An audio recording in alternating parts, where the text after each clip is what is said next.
And Vice President Williams? Present, he presented. Council President Figueroa Kettenberg? Present. Myself, Brandon Garcia, Municipal Clerk, present. Mr. Edward Kaloji, Legislative Counsel, and City Attorney West Bridges. Thank you very much. And Madam President, at this time, if you'd like, I'll read the invocation. Almighty God, who holds the fate of man and nation, we most humbly beseech thee to bless this our city, these deliberations, and these thy servants, that they may act with wisdom and understanding for the good of our community and thy greater glory. Amen. All right, and Madam President, as I understand it, there are no presentations or recognitions at this time, so we can go directly to public comment for agenda and docket items only. That is correct.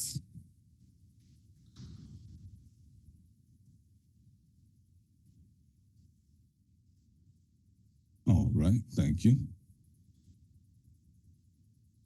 And we have one individual listed. Mr. Castillo, you have 5 minutes to speak. You may address any item on the docket that you wish. It is a docket item that you wish to address? That would be a docket item. Go for it, sir.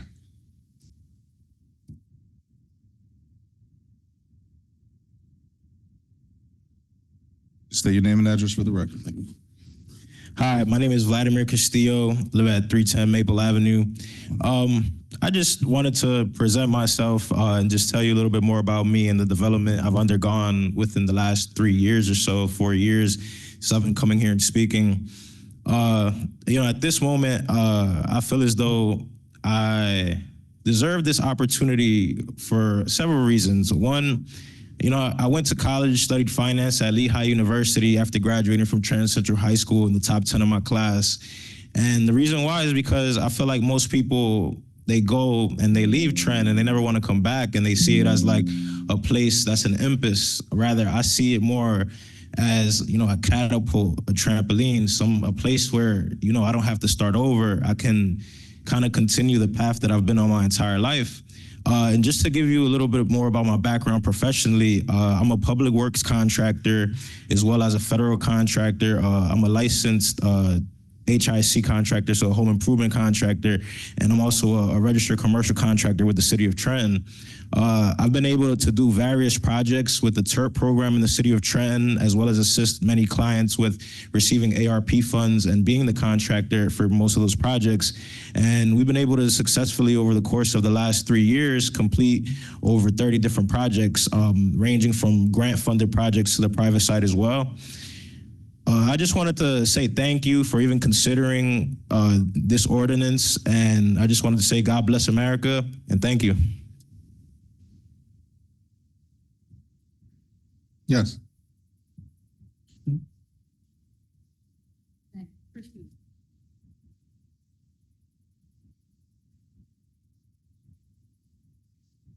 To the public, one moment, please.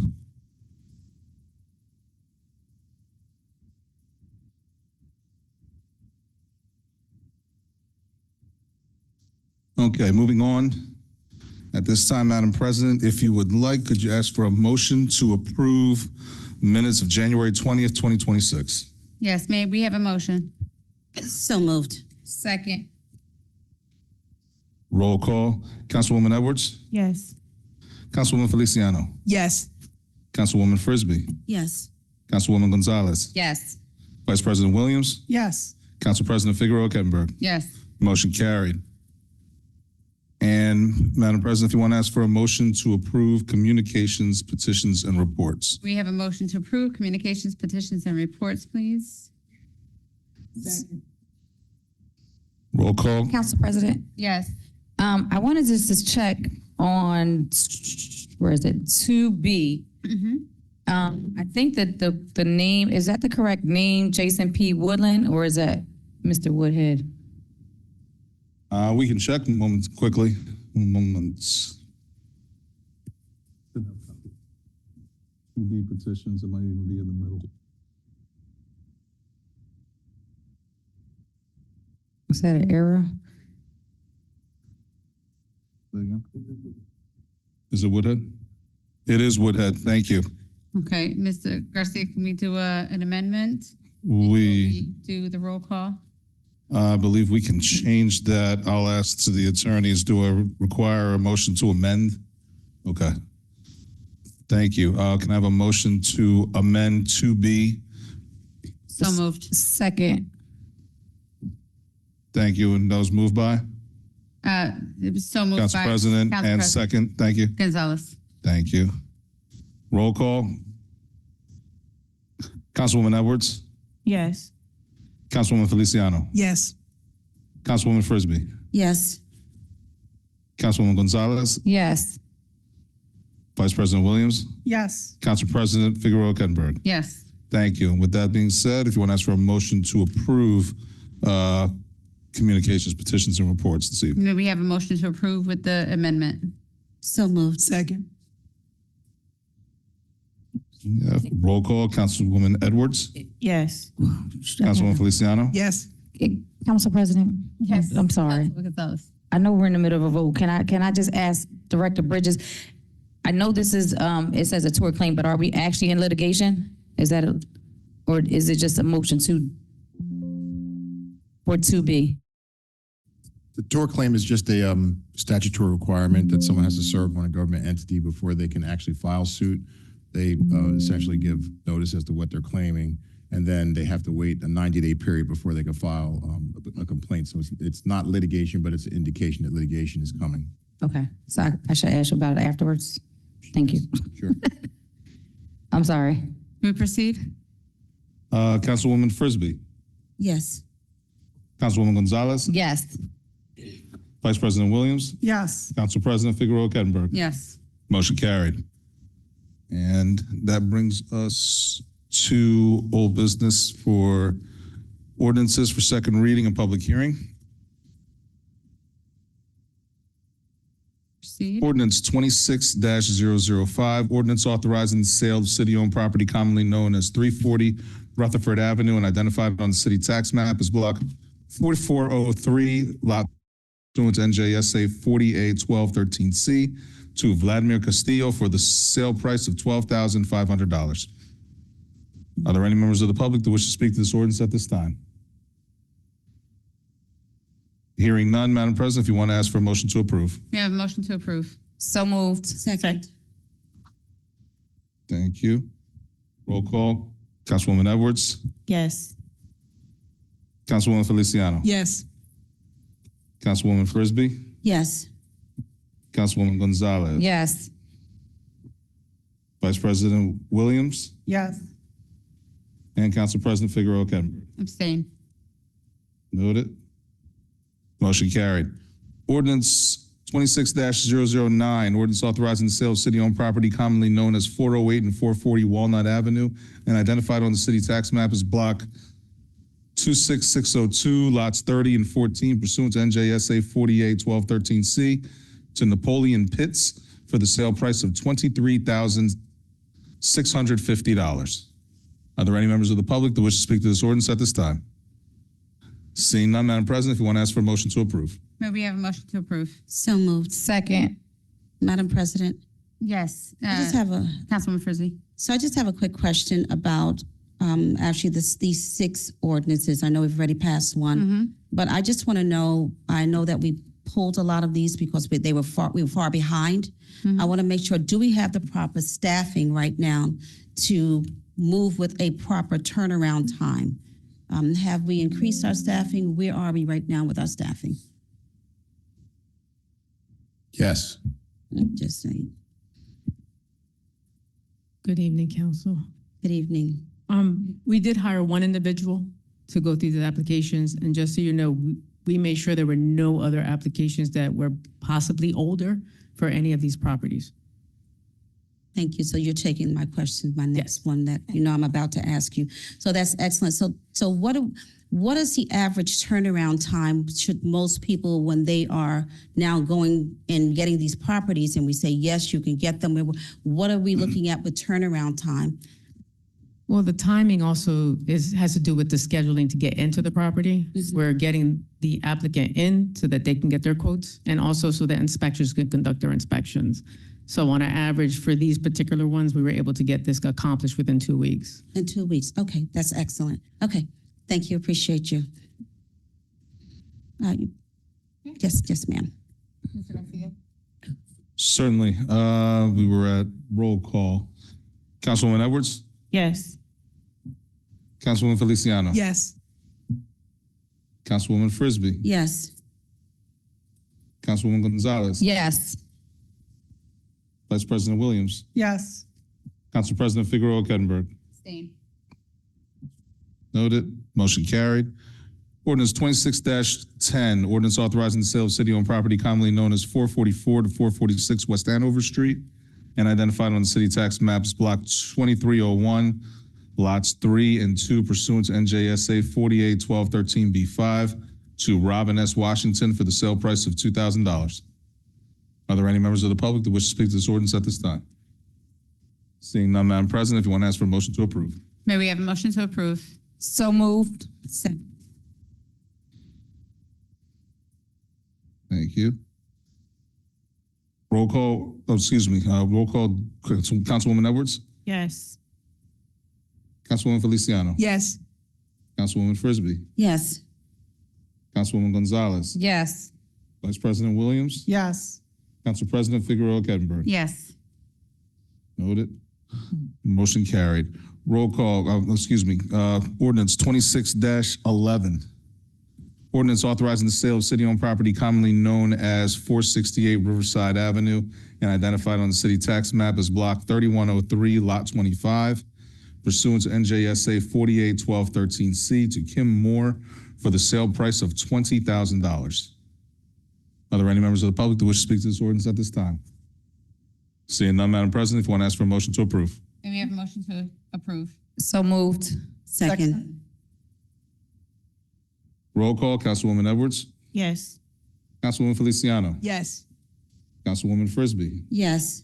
Councilwoman Gonzalez, Yes.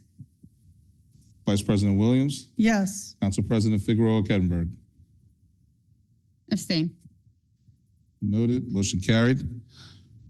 On to ordinance 26-12, ordinance authorizing the sale of city-owned property commonly known as 560 North Clinton Avenue and identified on the city tax map as block 21902, lot 4, pursuant to NJSA 481213C to Kim Moore for the sale price of $10,000. Are there any members of the public that wish to speak to this ordinance at this time? Seeing none, Madam President, if you want to ask for a motion to approve. Motion to approve, please. So moved. Second. Roll call, Councilwoman Edwards, Yes. Councilwoman Feliciano, Yes. Councilwoman Frisbee, Yes. Councilwoman Gonzalez, Yes. Vice President Williams, Yes. Council President Figueroa Kettenberg. Abstain. Noted. Motion carried.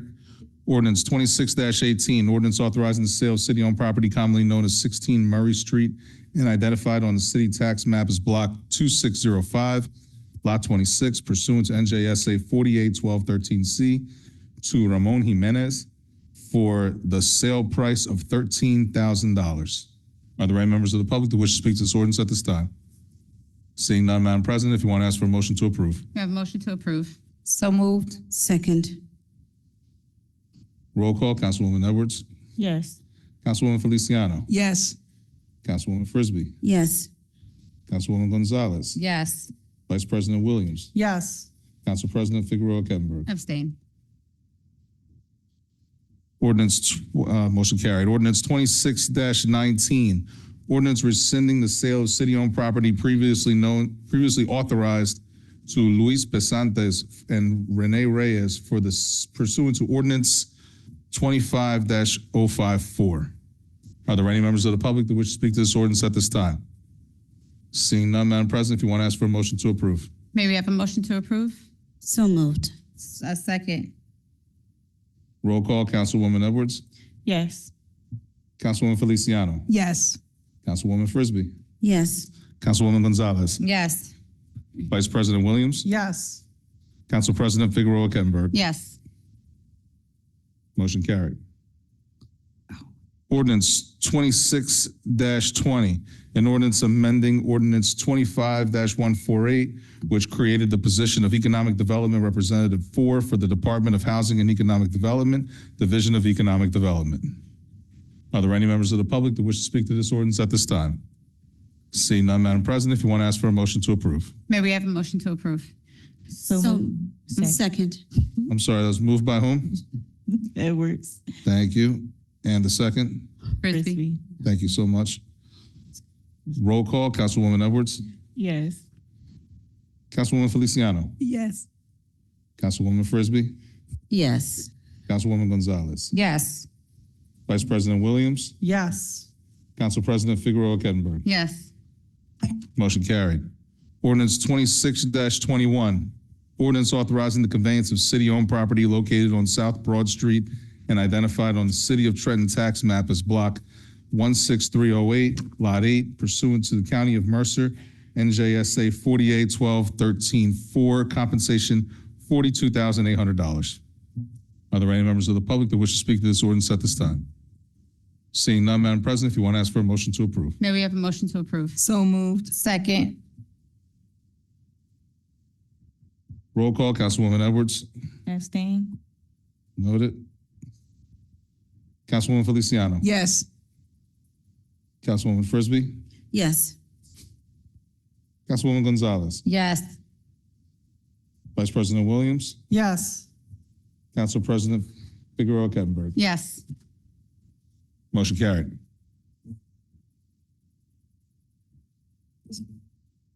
Ordinance 26, excuse me, Ordinance 26-22. Ordinance authorizing the transfer of city-owned property identified on the city tax map as Block 16001, Lots 6, 6.01, 6.02, and 6.03. And Rudemacher Alley to NJSA 4812A-G to the County of Mercer for the sum of $1. Are there any members of the public that wish to speak to this ordinance at this time? Seeing none, Madam President, if you want to ask for a motion to approve. May we have a motion to approve? So moved. Second. Roll call, Councilwoman Edwards. Abstain. Noted. Councilwoman Feliciano. Yes. Councilwoman Frisbee. Yes. Councilwoman Gonzalez. Yes. Vice President Williams. Yes. Council President Figueroa Kettenberg. Yes. Motion carried. Ordinance 26-23, ordinance authorizing the transfer of city-owned property identified on the City of Trenton tax map as Block 11403, Lot 4.01, pursuant to NJSA 4812A-G to the County of Mercer for the sum of $139,500. Are there any members of the public that wish to speak to this ordinance at this time? Seeing none, Madam President, if you want to ask for a motion to approve. May we have a motion to approve? So moved. Second. Roll call, Councilwoman Edwards. Abstain. Noted. Councilwoman Feliciano. Yes. Councilwoman Frisbee. Yes. Councilwoman Gonzalez. Yes. Vice President Williams. Yes. Council President Figueroa Kettenberg. Yes. Motion carried. On to resolutions, Madam President. Are there any resolutions you or any of the council wish to extract for questions or from potential consent agenda this evening? Council President. Council President. Wait, I'm sorry, Mr. Garcia.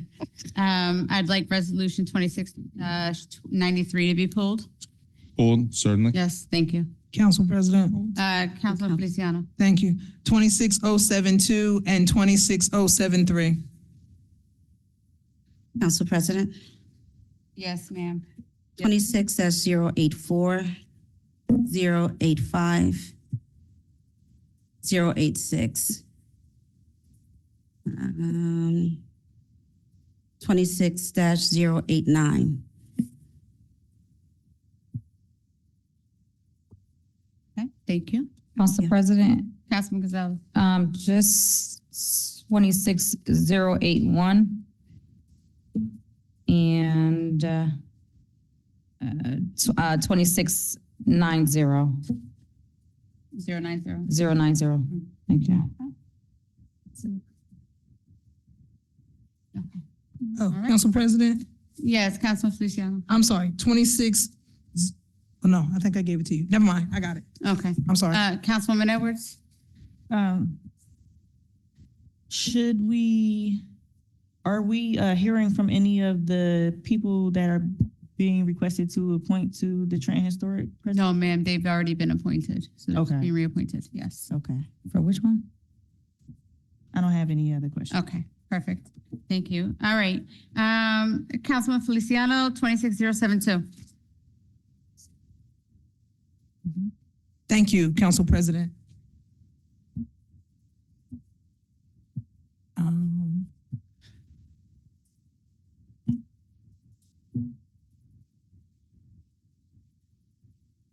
I guess Assistant BA Cherry or somebody. My question is for 26072.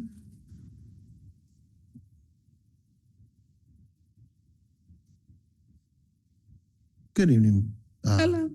How are you, Madam Councilwoman? Okay, how are you? I am doing well. Good, glad to hear it. Let's begin, shall we? Sure. So the question that I have for you is, not too long ago, maybe about a month or so ago, I had made inquiry in about the union contracts for 2281, 2286, and about police and fire and where we were when it came to negotiations and settlement. I'm asking this only because I see that we're transferring money to and fro. So I figured this was a good time to ask the question, because I do believe that it's important for us to handle the negotiations as these contracts have been out of term for a minute. So what's the status on it? Well, fire is not out of term. Okay.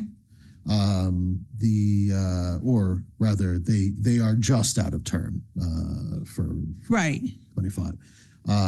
Police and the AFSCME unions, we are in the process. We're working with DCA to move forward with those. They are continuing, but obviously the negotiations are ongoing. I will say, however, since we're talking about budget things, just to add in there, we do have a salary adjustment line in the budget, and you will see in our proposed budget for this year, even one in police directly, and those lines go into a trust, and that trust is used to cover retro pay. The retro pay. So even though we're not there yet, we're making sure that we're putting away the funding every year. We add a little bit to that trust to make sure that we've got the funds to pay for the retro when it Right. And that was the last time when we did the last transfer, right, of the 3 million, whatever, we moved that over for police to cover for the retro for them. But will we be good for our AFSCME union, the 2281 and 2286? Yes, that is, we have one salary adjustment trust that covers everyone. Right.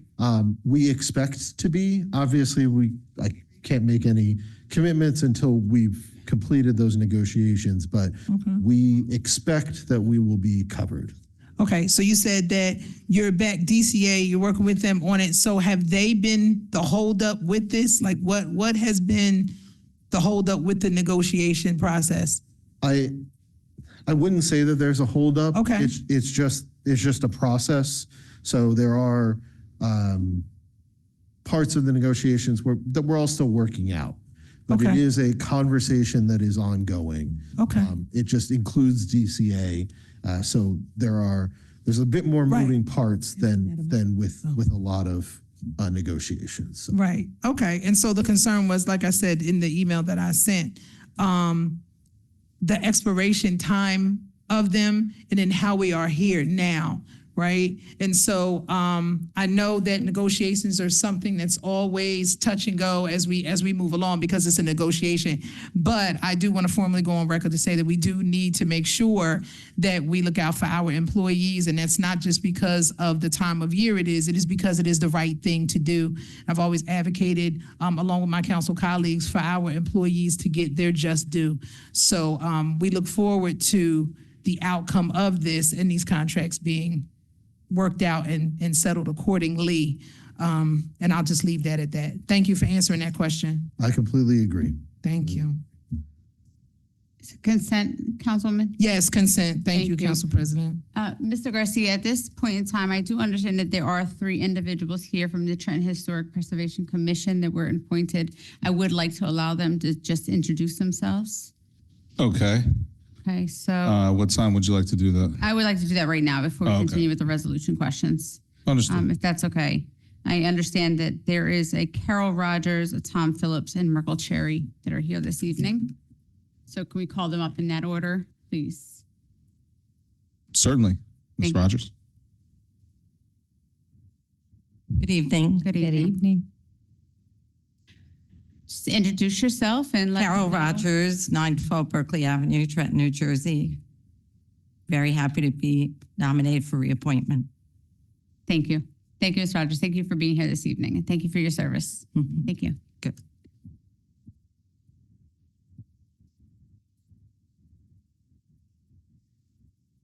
Good evening. I am Tom Phillips, 220 Jackson Street.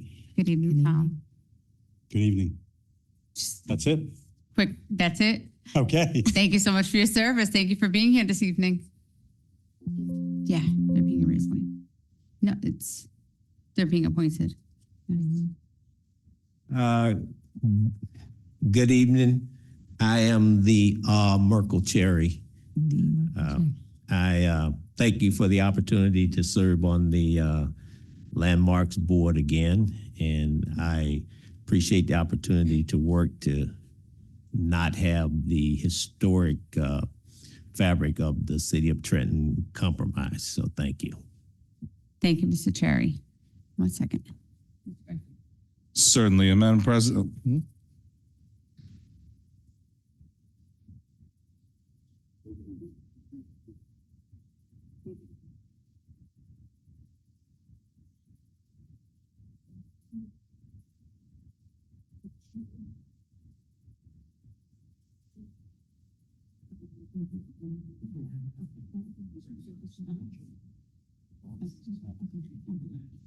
Okay, thank you. We're good, okay. Okay. Madam President, did you want to move along with resolutions at this time? Yes, sir.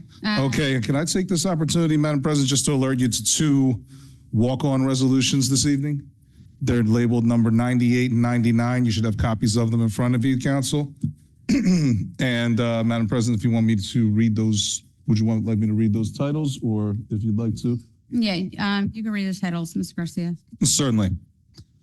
So Resolution 26-98 is a resolution authorizing a shared services agreement with the Mercer County Improvement Authority, MCIA, and the City of Trenton on behalf of the Department of Public Works for the disposal of solid waste generated in the City of Trenton. And 26-099 is a resolution accepting a bid and awarding a contract to Calgon Carbon Corporation for furnishing and delivery of powdered activated carbon for the City of Trenton, Department of Water and Sewer, Trenton Water Works Water Filtration Plant for a period of 1 year and an amount not to exceed $819,000. Thank you, Mr. Garcia. Can we get to the 2 of these once we're finished with the other resolutions that the council colleagues have already expressed interest in asking questions for? Sure. Thank you. Council President, Yes, Councilman Feliciano. I'm gonna have a question on 26098. That's fine. I'll get to them in a minute, okay? I'll ask your questions in a minute after we get through these. Yep, Okay. I believe we're at 73, We're at correct? 73, Councilwoman Feliciano. thank you.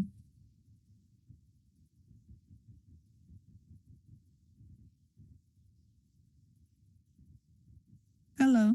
Hello. So the question that I have is, when did the bid for this go out? So give me 1 second to pull it up.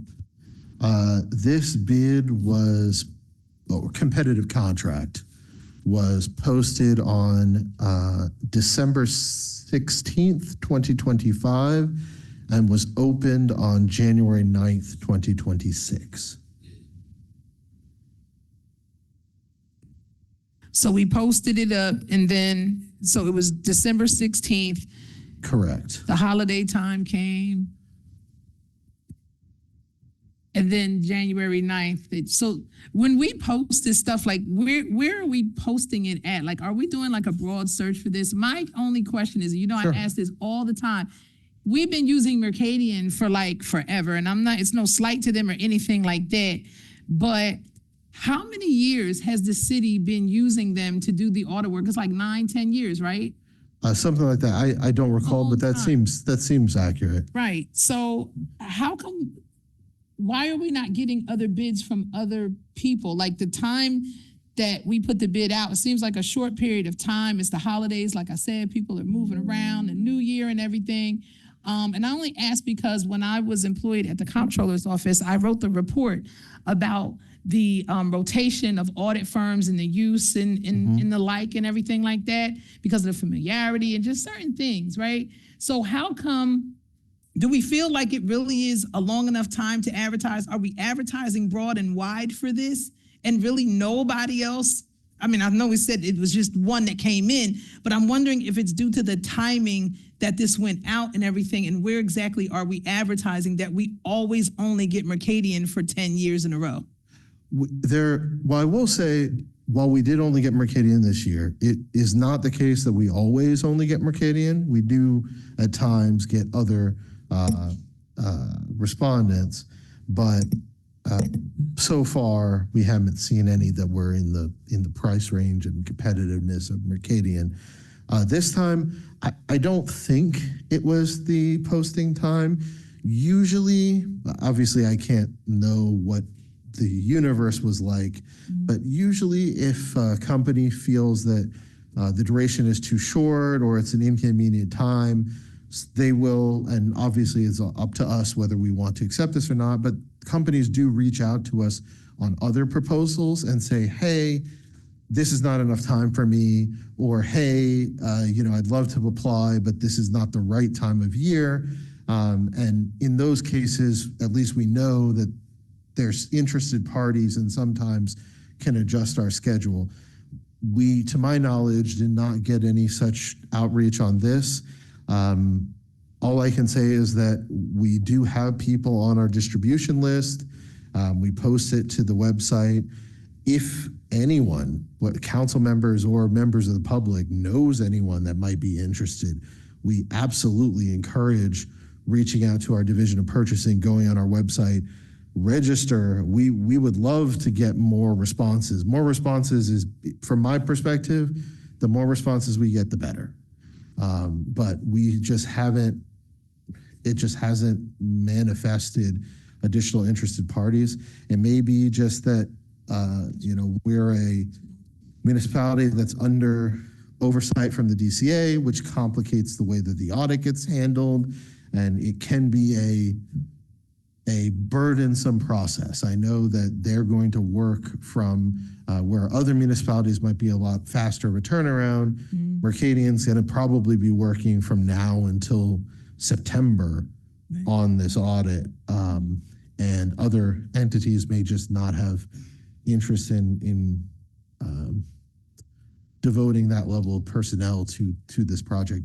Okay. I don't know. I only ask because, like, looking with the scope of service and everything and what they're looking at, there's just certain things that I just wonder why they were not picked up on by them, or based upon different things that have been taking place, why they would not have looked a little bit deeper into certain things. I just wonder that. Okay. Thank you. Of course. Roll call. Okay, moving on, Councilman Gonzalez, 26081. Thank you, Council President. Just one quick question on that. I was just curious to know, I'm sorry. Vasquez. What specific property or projects are we gonna be using them for? Or is it for all? This was actually specifically done for the hotel. We're required to provide that for the grant. Oh, okay. Thank you, consent. Okay. 26084, Councilwoman Frisbee. Thank you, Madam President. So, Yes. good evening, Dr. Minicapelli. Good evening. So I just have two quick questions. So the first one is, this says this is to benefit the homeless. So I'm always excited when we're getting grants in because we don't have to pay that back. Does this, because when you have a fire, you're displaced, the people are now considered to be homeless. Do these funds also apply to those who are displaced when their homes when they're burnt out? No, the Emergency Solutions Grant is the little sister of Continuum of Care. Okay. So it will go into street outreach, rapid rehousing, emergency shelter services through organizations. For when we do displacements, we do it directly through the Office of Social Services.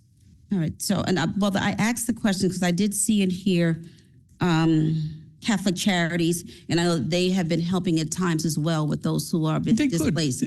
So that's why I was asking: are these funds? Can any of that go into helping aiding those who have? We've had so many fires during this winter. And that's why I'm asking. And I know that we are short in spaces where we can help folks, especially maintain more than 2 weeks. That's about all we're able to give now. Councilwoman, remember, these grants come from HUD. They're very specific on the way to be used, and so they have to go through a process. So the answer is no, they cannot go to that, even though I would like to. Yes. That's all I want. For that, as I said, we have our social services, and we place them. Usually when that happens, Red Cross is the first line, then we are the next in line. Excellent. Yes. Thank you. Madam Councilwoman, 085. So that's consent agenda. Thank you. 85. I wanted to know with this one, how are we tracking the needs of the individuals as we're going through this? Because this is great that we have this, but how do we keep track? Houses and then houses information disseminated out to those in the community who are 60 and over so that they can take advantage of these funds. Okay, so for Resolution 085 and 086, these are share agreements that we have every year with Mercer County, and this is for Title III and Title 20. These funds go for our salaries of the Director of Social Services and social workers that we have. So it goes directly into funding their salaries. So this is staffing only? Yes. Okay, so we have a match, right, which comes from CDBG for these funds. Okay, all right, I'll keep looking as the funds come down. Thank you. And then my last one, that's consent, 85. And then 86, it's actually, I don't have I wanted to say, one, I'm glad that this includes that we can give refreshments to our seniors. But also, that's really it for you. I believe there's a typo on the third page is all on the first line. Okay. Where it says just recreation grant allocates funding for 4 senior sit. I believe that should be site supervisors for 35 hours. That's the only thing. Sure. And that also is consent. Thank you, sir. Thank you. Thank you, Madam President. Council President, Yes, Councilwoman. before Dr. Monica Pelly leaves, can I just ask a quick question? Yes. Thank you. So, Doc, I had got asked by a coworker yesterday what kind of services we have for seniors that are blind. If they wanted to come to the recreation centers or things like that.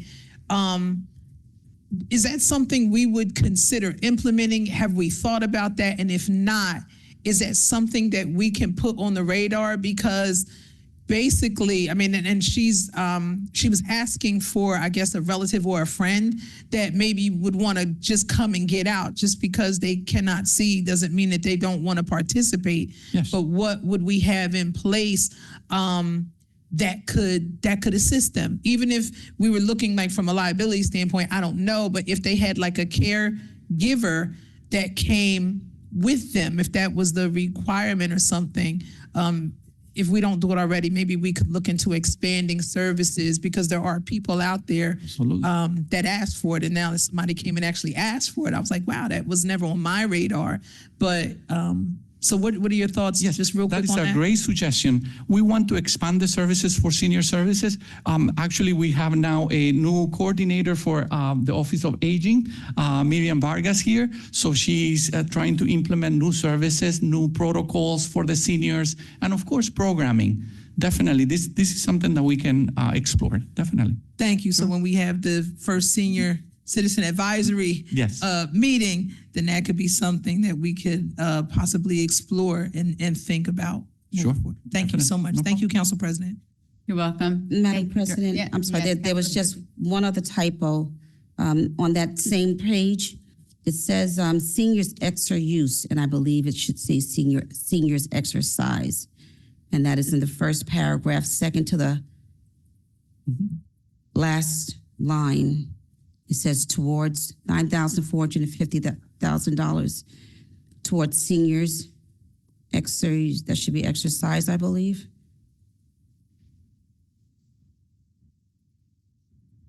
And that's it. Thank you. Council President? Director, can we change any verbiage or make corrections to memos that have already been put out and signed, or are those just kind of in the record for forever? It's kind of permanent record. Yeah, it can be changed. Sure. Yeah, I mean, we're not talking about the actual resolution or ordinance. But the memo, But yes. and the memo, so that would be good. Yeah, so her suggestions should be taken into consideration, absolutely. Sure. They can be Sure, changed. definitely. Thank you. Thank you, Councilman. Council Vice President. Thank you very much. William. So Councilwoman Feliciano jogged something in my mind, and thank you very much for bringing that up, ma'am. Because we also, I don't know how many are served by this or have a need, but also folks who are hard of hearing or deaf, if we have anyone on staff who can handle American Sign Language or any, communications that way also, that's also something else to consider. Absolutely. Absolutely. We have to look into all of those things. Definitely. All right, thank you. Thank you, Director. Thank you. You so much. And again, congratulations on the Reading Senior Center. Thank you. Thank you. Yes, thank you. Councilwoman Frisbee, 26-089, Department of Public Works. Mr. Interim Director Hector Wea.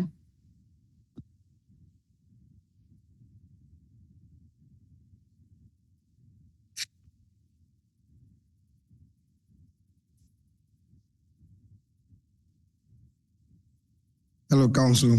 Hector Weir, Interim Director, DPW.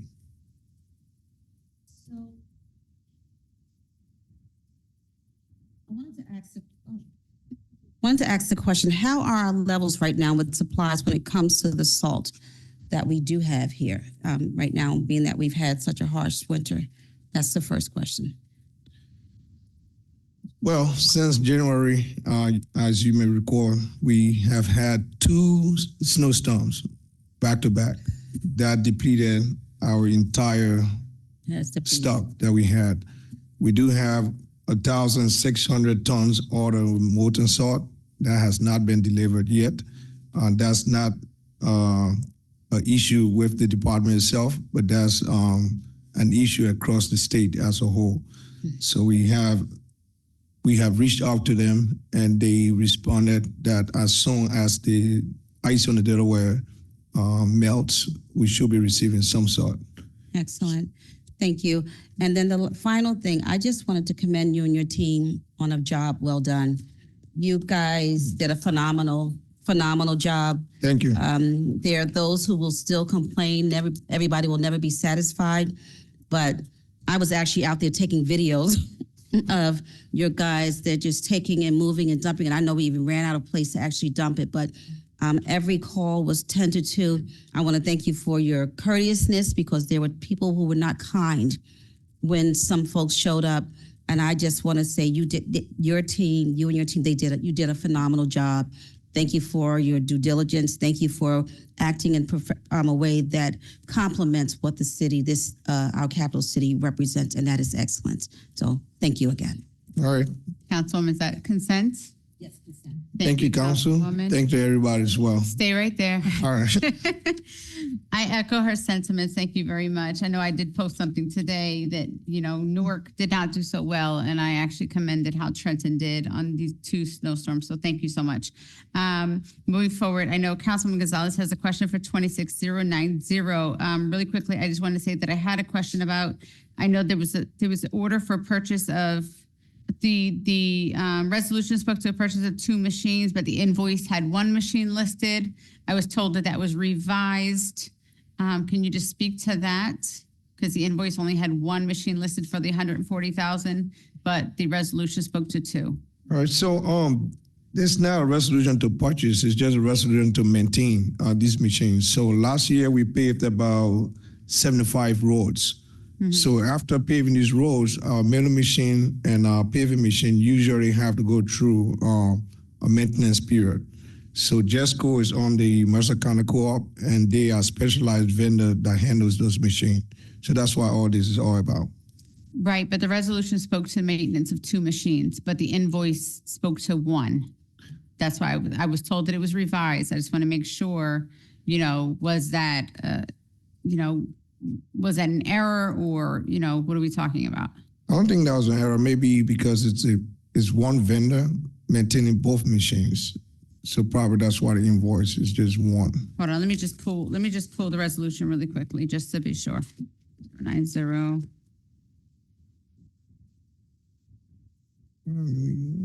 Yeah, you have it? Thank you. Oh, so, yeah, the resolution says, okay, you know what? No, then I'm sorry, I'm talking about the wrong one. I apologize. My apologies, Director. Sorry. Councilwoman Gonzalez. Yeah, so I just have quick questions, and you kind of just spoke to a little bit of it. You said we did 75. I was going to ask if we can give an update as to how many we plan to do this year. And really quick, or if you could give us email us an updated list as to what's going to be done, but what has been done and what's going to be done. And then 2, I wanted you to just speak to the process of a pothole, right? Like, what is the process for that? Because I'm getting a lot of complaints about that. So we want to know, just for the public to know, is there a number we can call, just so that they can say this street needs, some type of attention. What should we do, Director Weah? So the number to call is 609-989-3200. 609-989-3200. So they can report it there. That is our streets division number. They respond to alleyways and streets. Well, as far as potholes, so Public Works deal with different seasons. So we go into snow season. After snow season, we go into pothole season, then paving season leaves, and then back into snow again. So after the snowstorm, it is expected that most of the holes that we have on the streets are cracks. Water is going to freeze in those holes and crack the street. That thus creating potholes all over the city. Well, other than that, there's also tons of work being done around the city. PSE&G, Water Department, and other contractors digging the street as well. So our job is to maintain the street. Right now, we are transitioning into fixing potholes right now. But potholes cannot be fixed when the ground is still wet. So we're waiting on the ground to at least dry up a little bit. We'll be out there. For the past 2-3 days, last weekend, we had a little bit of sunshine. Our guys have been out there fixing potholes. We are fixing at least about 40 to 60 potholes per day right now. And then as our paving season comes, most of those streets with many potholes are high on our priority list. So those are the streets that we'll start to pave first before we go down the line. Thank you. Can you, when you have a minute, can you email us like an updated list? I know we got one like last year before those 75 were done, but at least so we can know when people call and ask us, we can say, hey, it's on the list. Okay, sure, we can do that. Thank you so much. Consent, Thank you. please. Director Weah, really quickly. So I found what I was talking about. Okay. So in the title of that resolution, it does say resolution authorizing a contract to Bobcat of Jesco Inc. for the repair and purchase of parts for 1 Grin milling machine and one Vogel super paving machine on an as-needed basis.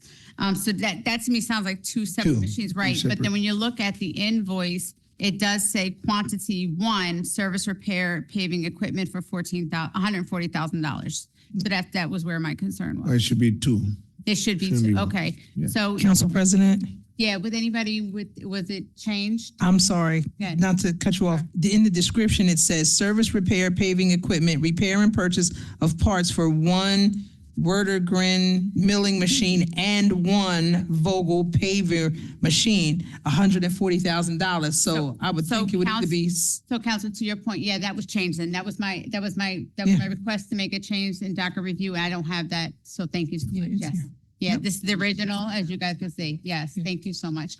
Thank you. I have one. I want to make sure that was changed. Thank you, Director. I'm sorry. Can I ask him a question real quick? Perfect. Yes. Thank you, Council President. Yep.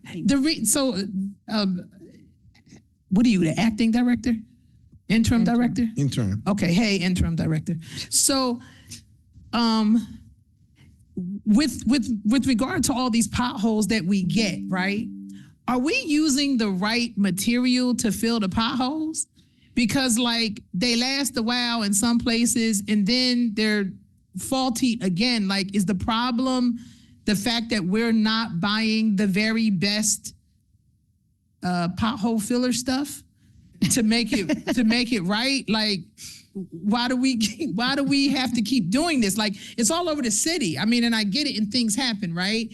But are we investing in the right material to make it so that we don't have so many occurrences of these potholes happening?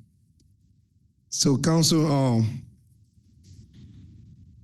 most times when these holes have been repaired, they've been repaired temporarily.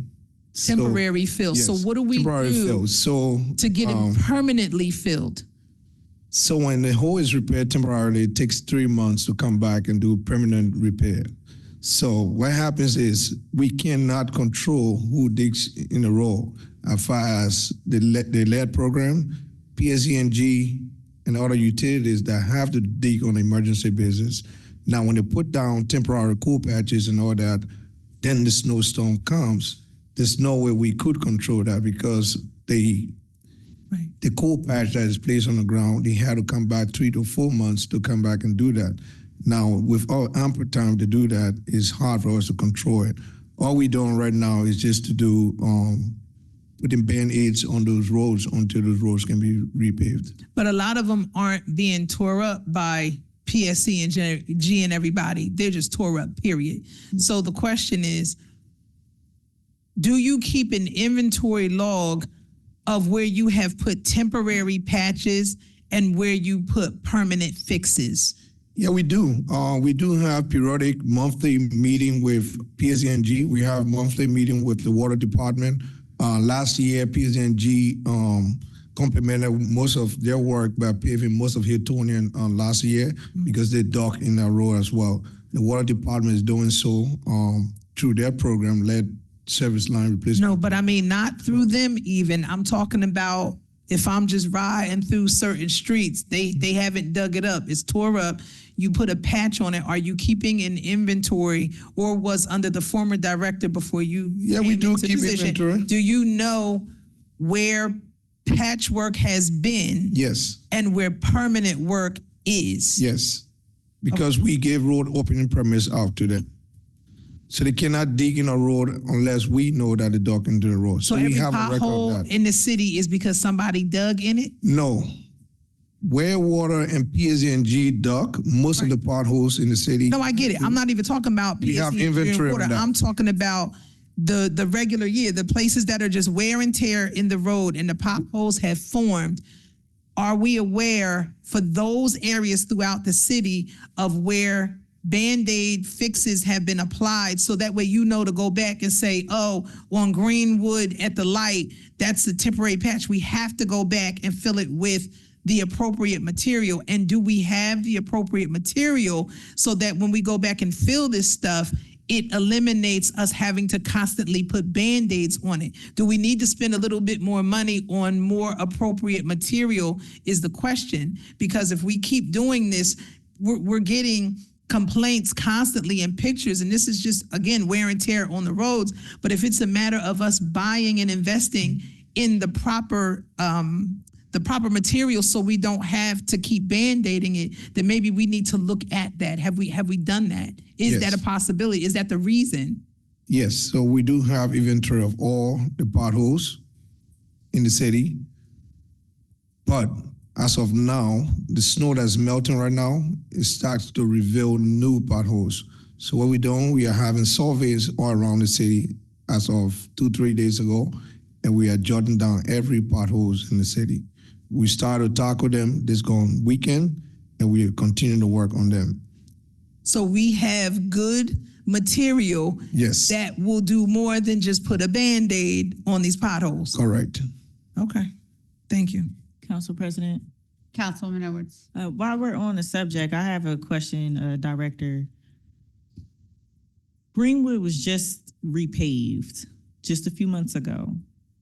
Yes. There's a new development happening on Greenwood between Chestnut and Monmouth. They dug into the freshly paved street and then patched it back over. And at first it was like a little speed bump, but now it's like a crater. Yeah. And you got to come to a complete stop now to go from the gas stations to the train station in that direction on that side of the street, on the same side of the street of the development. On the other side is tolerable, but on that side of the street, you'll tear your axles and tires up. I drive down that street every day because I live in Villa Park and I got to come down here or somewhere in the city. I'm experiencing this. I know other people are experiencing this, and I have an SUV. You know, I can handle that. But these smaller cars can't handle that, and it's tearing up a lot of people's vehicles. So what is the standard when people are paving that road? It should be patched back, perfectly leveled. Perfectly leveled. We fought to have Greenwood repaved for years, and it was finally repaved, and then they did a patch job. So what is the administration doing to hold them to the standard of returning it back to the condition in which they found it and not leaving it to cave in like that with cheap material, or I don't know what it is, but this is not good. It's not okay. And there's other instances like that too in Bismarck on my street where we had it repaid. I'm sorry to cut you off, but within 30 days, it was cut into and it wasn't back flat. And I'm seeing this happen all over the city, but I'm experiencing it too. So I want to bring that to your attention, just firsthand experience. So council, it's like, I'm frustrated just as you are, same way. It's like you pave a brand new road, I drive down the road, I feel some sense of accomplishment, and then come back the next day, there's a cut. So it's the same thing that we are working on. So we have come up with a moratorium list of all these streets, 1 year, 2 year, 3 year moratorium list. Within 5 years, if you cut through the streets, you must repave curb to curb. And also we are holding accountable to do infrared. So we don't have sinking the road. To their argument is that just the same thing I just explained. They have to temporarily patch the road and then come back after 3-4 months to do the permanent repairs. Most of these digging are either emergency digging by gas line or water lines. And it's impossible for Public Works to put halt to these projects. But we are going to fix these things. We are working on it right now. And if it calls for our inspector to put stop to some of those work, we will do it. Yes, I appreciate that. And is there something because it's not always the gas and emergency situations. These are new developments. Yes. And as we work to rebuild our city and hope to get new developments, especially since a lot of these buildings have been demolished, they have to dig into the ground to replace gas lines and run new lines and things like that. So that doesn't fall under the emergency side of things. So when they need to pull a permit to dig into the ground for these gas lines, are they being told this is the standard in which you need to repave this and holding them accountable for that? Yes, they are. Okay, They are. And we'll do our best okay. in doing better.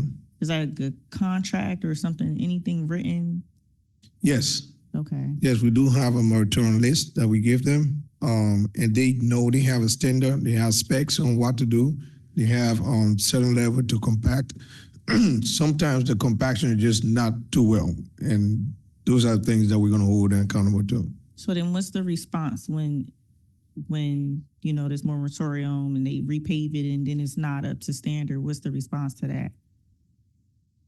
We have to wait and see if they did it work first. And we have to go back and then re-examine the road and inspect to make a determination. And then it's determined that they need to fix it because it's not okay. Oh, then we're gonna bring them back to do the work. Or we put a stop or halt to any other work that they have to do around the city. But you Yes. make them pay for it and do it over. Yes, Okay, that's the response I was hoping to hear. yes. Thank you. Council President? Council President, oh, I'm sorry. Thank you. Council Vice President Williams. I just want to thank Councilwoman Edwards for bringing that up because that particular area on Greenwood is atrocious. And I know it's been asked about before. And I'm glad to hear that we're going to be making developers pay for those things rather than putting a hook on the city, as may have been done in the past. But I also have another question about a tenant in our city, the state of New Jersey. Regarding the street on Market Street in front of Justice Hughes Complex. I know you all have looked into it and you've gotten enough complaints. If you might be able to get an update on when they're going to fix all the potholes there, or at least put a skim coat. It's going to be paved this year, so. Okay, so are we, for this portion now, are we responsible in front of Justice Hughes, or does that come under state of New Jersey? Well, we are responsible for the portion before the light, and then after the light, that will be the state. Okay, so from the light down to the 29, the river, that's the state. That's the of New Jersey. state, yes. So that's the portion that, yeah, they haven't done it and it's getting worse and worse. So if there was a way to gently ask or strong arm somebody to do it, what they're supposed to do, that would be appreciated by many drivers. Thank you. Council President, Yes, Councilwoman. I just have one more question. So when PSC&G or other people dig up the ground, when they don't go back curb to curb, or like if something is found amiss, and let's say somebody rides and their car is messed up and they file a tort claim form with the city, when we go back to address PSC&G or whomever caused the issue, do we also have it where if any tort claims happen in that area that they were fixing, that they also would be responsible for that as well? Or does the city have to eat that if it's found to be so? Like, do we have that in there to make them pay if claims are put in? Council President, if I may jump on the acting director's behalf. Yes, go ahead, Director. Those tort claim notes, the purpose of those tort claim notes are to allow municipalities to investigate what's being claimed. So when we get those, they're reviewed. We just don't get them and circular file them. If we see that it's something that's either state property or private property or something that's not the city's responsibility, we let that be known to either the person, pro se plaintiff, or the attorney filing the tort claim notice that it's not our responsibility. Therefore, we deny it, typically through CRC. Okay. However, that doesn't necessarily stop people from filing a complaint. If we do get a complaint, notwithstanding our advising them that it's not our responsibility, we have to handle that through the court system, typically by way of a motion to dismiss, where we're putting before the court, this is not our responsibility, and then the case, assuming that be accurate, will be dismissed against the city. But we try to get ahead of it when we get to tort claim notice by advising them any claim you bring against the city is frivolous because it's not our property. Got it. Thank you. Thank you, Council President. Council colleagues, is that consent? Consent for me? Thank you. Consent for me. Director, please don't go anywhere. There's a walk-on tonight, 26098, resolution authorizing shared services agreement between the Mercer County Improvement Authority, MCIA, and the City of Trenton on behalf of the Department of Public Works for disposal of solid waste generated in the City of Trenton. I did ask about this walk-on. Can you please share with us why this walk-on is necessary this evening? Council President, this is a shared service agreement. I brought this in front of you for acceptance so that DPW can continue to do business with MCIA. They are the only entity that we have to use to dispose of our garbage to the transfer station. So all this is doing is just to authorize us to continue doing work with them. We do dispose of our garbage at the transfer station at Oding Avenue. This is asking that DPW seek not to have its service interrupted. They are threatening to interrupt our service if we don't go through this agreement with them. So, Mr. Way, I know that, I mean, we're in March right now. I know you just assumed your position. Is this a normal time frame for this to go through, or should this have gone through, say, in January? Where are we at? Well, I'll say this is the normal time frame because works and modalities starts to be put in place from January until now. I have gone down to MCI office and had several meetings with them, and then we were able to come up with this agreement. Okay, so here on March 3rd, should this not have been allowed to be walked on? I'm just saying, what are the repercussions? Well, the reason why we walked it on is because we have started clearing bills from January until now. So I'm just perplexed in keeping this until the next council meeting. Okay, thank you. Council President, Councilman Feliciano. thank you. What, it says here that the term is for 15 years. What was the term before this one? We do this every 15 years? Well, I think I'll let Colin answer this. This was well before me, so. Okay. We going 15 years. Is this the normal time frame? What was the term that expired 12/31/2025? What was that term? Councilwoman, as far as I'm aware, we haven't had a shared service agreement in place prior to this. We've been kind of operating on a year to year, and we're just trying to make sure that we have something in place that works for everyone, that is obvious, trackable, and transparent for everyone. So I'm only asking because 15 years is a long time. it is. A lot can change between now and 15 years. Obviously, it's a shared service agreement. We could go back and adjust it if necessary. But as the director said, this is part of the Mercer County Solid Waste Management Plan. So we don't have, there isn't another entity within Mercer County that would dispose of solid waste. So if that changes, though, we can certainly reapproach this shared service agreement. Okay. Thank you. Thank you, Council President. Yes.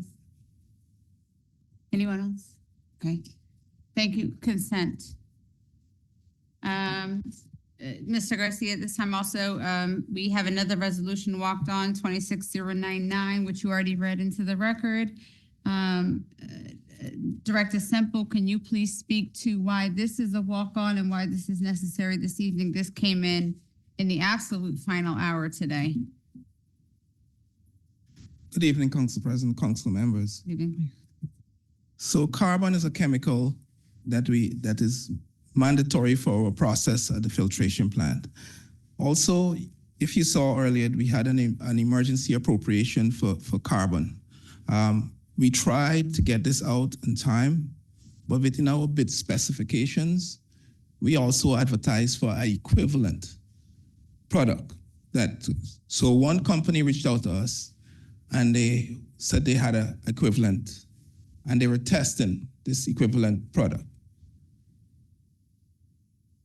They never, up till this last week, couple weeks ago, they never showed up with the test, for us to test. So we decided to cut them and move on. We've never experienced this before with somebody come up, because the reason why we do the equivalent method is because we didn't want to make it a proprietary bid. So this is why we give any other entity an opportunity to provide an equivalent product that we could use, that we have to approve. So that held us up a lot. So we did the temporary that was approved earlier, that's on the budget earlier. We had to do that because I don't want to take any chances with any chemicals when it comes to that plant. So it's not that we're going to run out, but we're close. And this is why. And I didn't want to take the chance because even when we did the emergency appropriation, the truck broke down. And then we had the snowstorms. I can't take any chances. So I just want to make sure that we have enough chemicals to continue operating the plant. Thank you, Director, for allowing this walk-on this evening. Any council colleagues have any questions about this walk-on? Seeing none, no. Thank you so much, Okay, consent. thank you very much. Mr. Garcia, we can proceed. Madam President, if those are all the questions this evening, if you want to ask for a motion to approve a consent agenda consisting of. President. Council President. Yes, Councilwoman Edwards. Before we get to the consent agenda, there are a few things on here that I believe I have to abstain from as being an employee. I don't want to give any misperceptions or allow for Yes. any accusations of Could you, me voting on county stuff. What are those resolutions, Councilwoman? Thank you. They are beginning with 021, Uh-huh, 022, uh-huh. 023, 082, and 083, Uh-huh. and 086, Okay. and 098 that we just 098. walked on. Okay, Mr. Garcia, can we roll call 021, 022, 023, 082, 083, 086, and 098? So, yes, you said, hold on a second. 021 is an ordinance that we just, Oh, that was Voted ordinance, on. yes. Oh, 0, 2, 2, and 2, 3 were 022 ordinances we and already 23. voted on, Councilwoman. so we're looking at Yeah, you already abstained. a roll call for For the ordinance, 82, yes. 83, I'm sorry? Yeah, no, Councilwoman, yeah, 021, 22, and 23 were ordinances that you already abstained from. We're talking resolution. Oh, you know what? I did go back too far. Yeah, so resolution 082, 83, 86, I and 98. did abstain from those, sorry. That's okay. Yes, all of the resolutions, Those last four That, resolutions, 82, 83, 86, and 98. yes. Okay, Okay. Mr. Garcia, can we roll call those? Okay, Thank you. certainly. So that will be now a consent agenda for resolutions 2670, 2671, 72, 95. One moment, I'm sorry. No? No? Okay. So we are at, what was that? I'm sorry, 95. Roll call for 73. No. Yeah. 73, she said? Yes. I thought she No, said that's- 80. Oh, you asked for that. I apologize. Okay. Okay. So 16.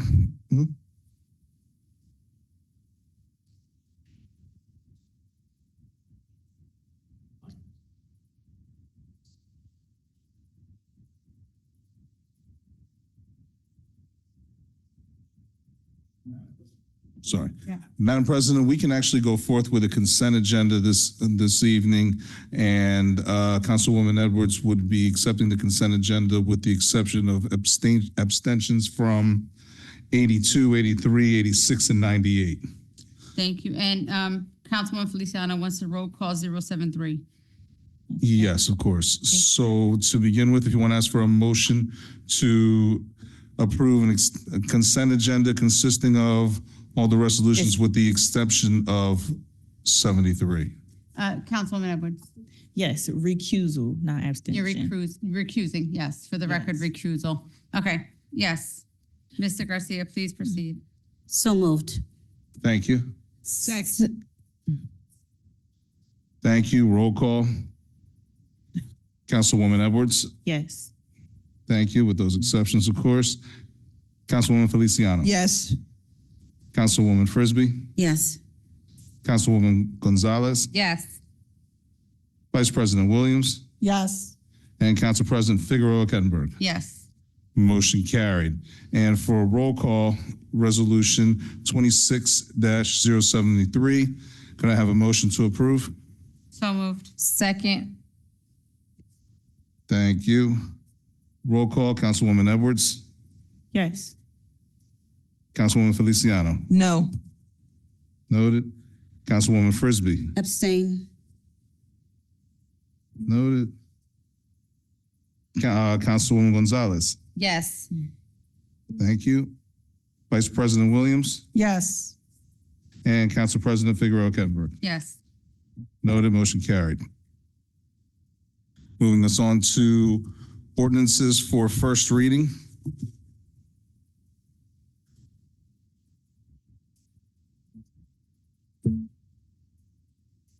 Ordinance 26-24, ordinance authorizing the execution of an amendment to disposition agreement and sale of city-owned properties to Vista Center Development LLC. And Madam President, if you want to ask for a motion to We have a approve. motion to approve? So move. Second. Roll call, Councilwoman Edwards, Yes. Councilwoman Feliciano.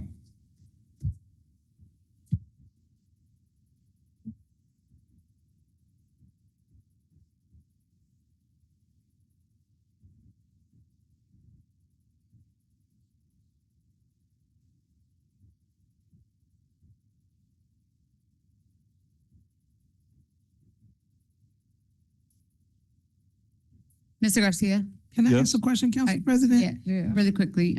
No. Go ahead, Councilman Feliciano, because I had a question as well. Go ahead. Thank you. Can we, no, I was saying no, like, let me just get this off the my go head, ahead. please. With regards to this, because it's an LLC, are we supposed to see the formation documents as we asked for when we said we were moving forward with stuff, even though this is one from before? Shouldn't we still have the documentation that we would ask for now? So, Councilman Feliciano, that's a good question. I know we had asked CVP, myself, and Councilman Edwards had the question, or CVP and myself had the question because we didn't have our HED meeting this week. We posed a question about the litigation and what these properties actually consisted of. In docket review, B.A. Richardson was not able to provide those answers, nor was Mr. Cherry. Do we have answers to what these properties actually, these addresses are that this consists of? Council President, may I respond to that? Sure. Yes, you may recall that this was before this body probably a month and a half ago. And the question at the time was exactly what you asked, where the properties located. Subsequent to that, I believe what's in your packet are basically renderings and maps of not only the properties, but the renderings of the project itself. So I believe that's what we provide you was the specific properties. With respect to the ownership of the LLC, that was not a question that was given to me at that time, but I am more than happy to provide that to you guys first thing tomorrow morning. We have a representative here, but I will provide that to you in writing if that is a question that you'd also like answered. Director, can you tell me what those property addresses are, please? If you give me the packet that I gave you with the I property don't. or If it was part of the newer packet, then yeah. Yeah. Yeah. Want this one? We didn't have them initially. In the back, the rendering Yeah. and stuff. These were the properties were provided with the Yeah, we ordinance. did not have it for docket review, and the questions were not answered for us in docket review either. And Council President, the Yes. original resolution from 2008, 2007 that we requested was not provided to us either. Exactly, thank you. So I'm very concerned about this. Well, I will also have to provide I don't have them listed off of, I don't have them listed here. I have the renderings and the location of them. I don't have the lot and description, but you can see them on here. I will also provide that as well. Yeah. The specific questions that were provided by CVP and myself for docket review were asking for those property addresses. Again, we were told by B.A. Richardson that which she would allude to the department for those answers, which we did not receive. Okay, well, I will provide them. I do have additional documents showing that. I was not anticipating that question. So I don't have them here, but I will provide that as well as the association of the LLC. Okay, so respectfully, at this time, without having that information provided, I would like to table this ordinance. So moved. Second. And Council President, may I ask that we get We're still in the provided middle that of a roll call Uh, vote. Excuse me, Mr. Garcia, hold on. CVP? May I ask that we also be provided that resolution 2007 originally for this? Yes, Thank you. yes, so for, before the next meeting, we would like to have that information. Thank you. The list of the addresses, the LLC information as Councilman Feliciano requested, and the previous ordinance information, please. Thank you. Mr. Garcia, you can proceed. Certainly. I believe we were in roll call vote for the approval of this ordinance. So for that purpose, Councilwoman Feliciano, what was your vote? What if we want to stop it? No, we're pulling going to this table one. it. Table So this we were already in the middle of a vote. so, And pulled by administration. Yeah. Thank you. 24, right? Ordinance 26-25, rescinding the sale of city-owned property previously authorized to Mohammed Islam pursuant to ordinance 25-90 for the property located at 1055 South Clinton Avenue, block 18901, lot 52. May we have a motion to approve? So moved. Oh, second. Madam President, Yes, Councilman So- Frisbee. I have a question about this. I know it's going back to the city, but my question is, we know that do we know, was there more than one bid put in on this property? And if so, do we contact the previous individuals or entities that put in a bid on this to let them know that this bid is back on the roll? Good question.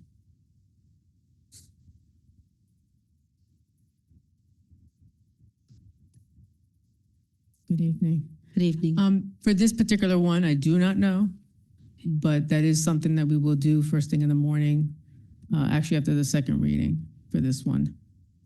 So as we move forward and we have issues,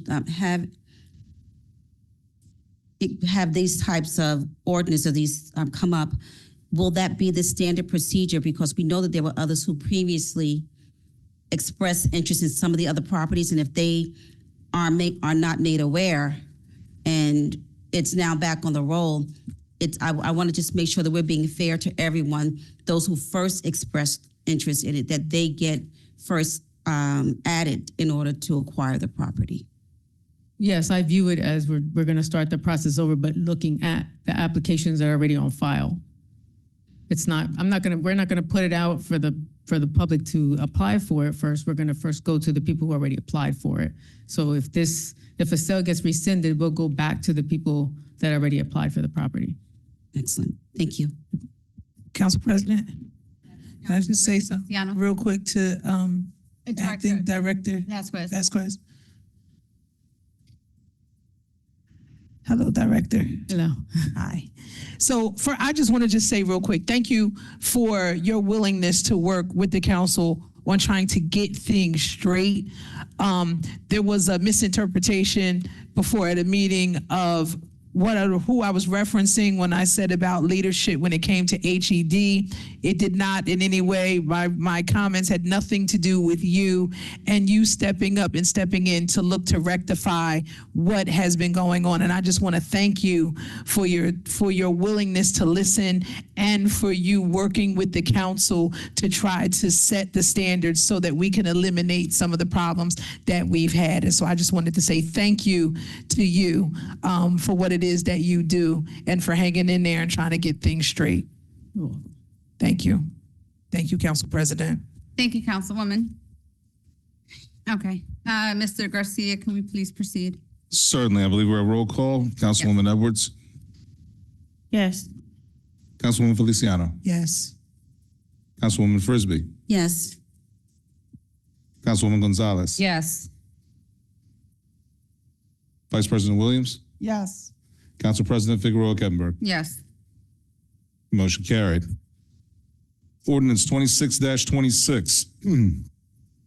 An ordinance amending and supplementing Chapter 2, Article 11, Boards and Commissions of the Trenton City Code, adding 2 organizations to the Multicultural Heritage Board. May we have a motion to approve? So moved. Second. Council President? Councilwoman Gonzalez. Yeah, I see it has me listed as, I know I asked for them to be added on, but this actually was created by Councilwoman Feliciano, and I see my name up here. Like the actual board was created, was her idea. So if we could just change my name to Feliciano. Certainly. Thank you. Thank you, Councilwoman. You're welcome. Thank you. Understood. With that being said, roll call, Councilwoman Edwards. Yes. Councilwoman Feliciano. Yes. Councilwoman Frisbee. Yes. Councilwoman Gonzalez. Yes. Vice President Williams. Yes. Council President Figueroa Kettenberg. Yes. Motion carried. And Madam President, I believe that brings us to public comment this evening. No. And to the public comment will be 5 minutes for each individual listed. You may address any matter that you wish. The council is not obligated to respond. Please state your name and address for the record.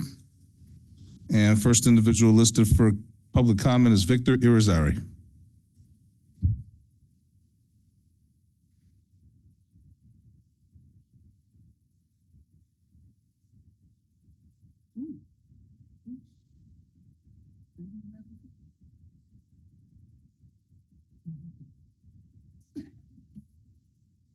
It's an honor again. Name is Victor Irizarry, 19 Moreland Avenue, Trenton, New Jersey.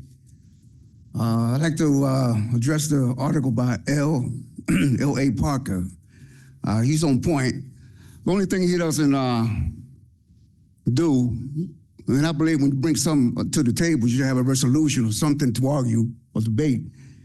And there's always one-sided where he's accusing and bringing out 4 individuals, Department of, well, you know, first of all, City Hall, the mayor, City Council, the police department, and so forth. And there's nothing wrong with that. But the solution, I mean, I believe he should bring something to the table. As intelligent as he is, being that he, again, calls himself advocate for immigration and representative of, I guess, down the Trenton and those who needed help as far, particularly on, I believe we live on Franklin in the Chambersburg area. Being that this is a problem, again, that no one wants to acknowledge that there is the war of good and evil, which is God and the devil, but it's actually physical, like what happened to Iran. These so-called Muslims representing Islam are not, but representing communism, socialism, which is what we call, well, I call the actual devil's politics, and not God's politics, which is democracy and capitalism, according to the Bible, the way I see it.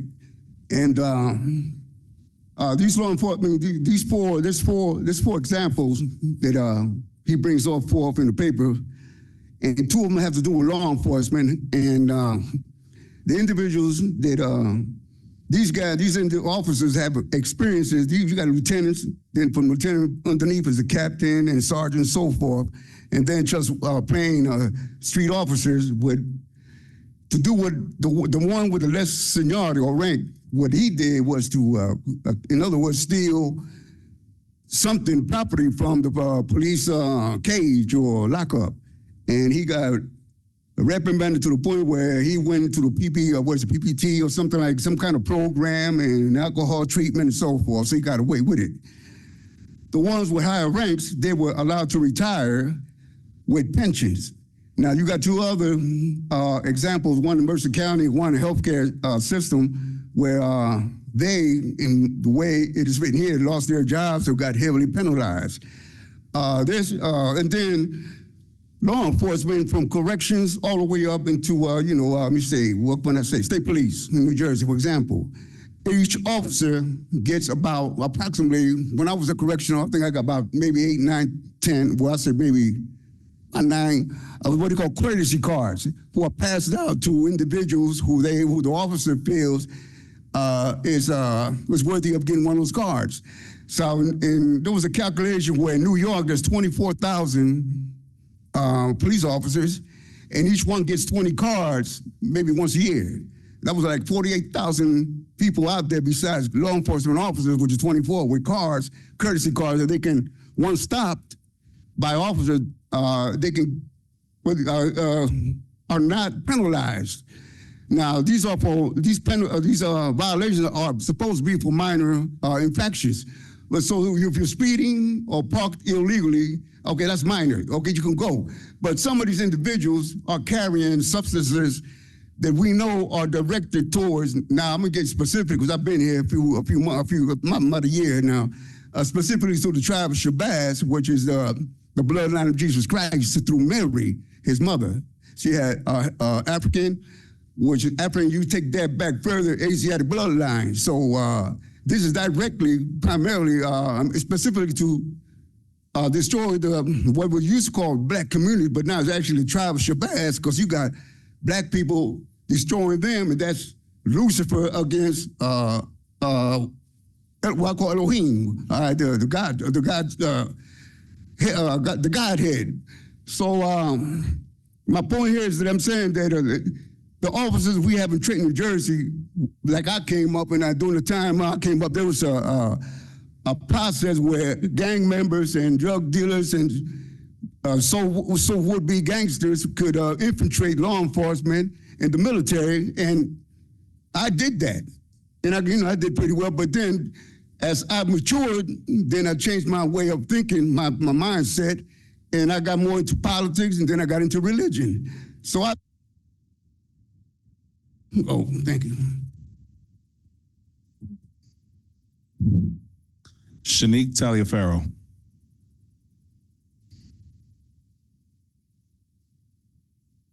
Oh, Jesus, we gotta come.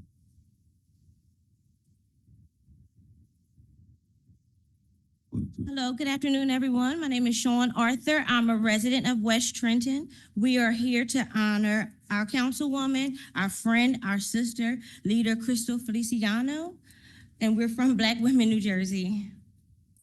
Good evening, Council President, Vice President, and all our council colleagues. It's so good to see you tonight. Thank you for all of your service and everything you do for our great city of Trenton. As you guys know, today we're here not only as a community member, but on behalf of Black Women New Jersey, a sisterhood rooted in honor, her legacy, faith, and the woman who came before us. Crystal has experienced a tremendous loss recently, the loss of her grandmother, a true matriarch whose life has shaped generations.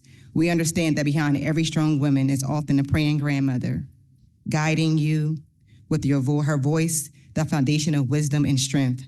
And tonight, we just pause for one moment as your community, as your sisters, to honor that legacy. As you have served so many of us in this great city, we wanted to know that your city is standing behind you, that your sisterhood is with you, and as you grieve, we're grieving with you.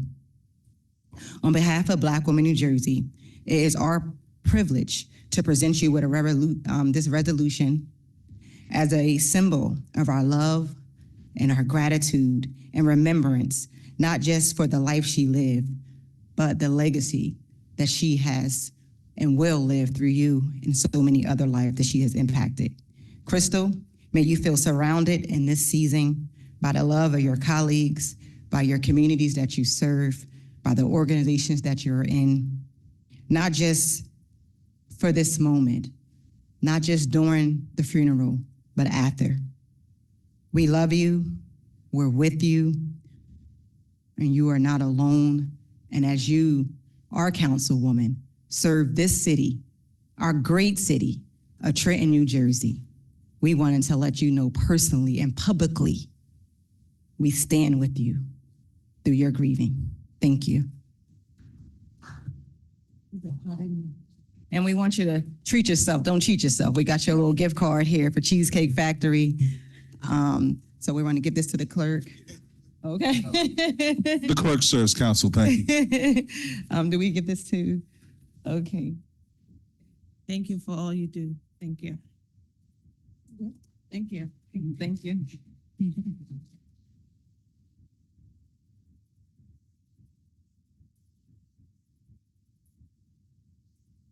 Merkle Cherry.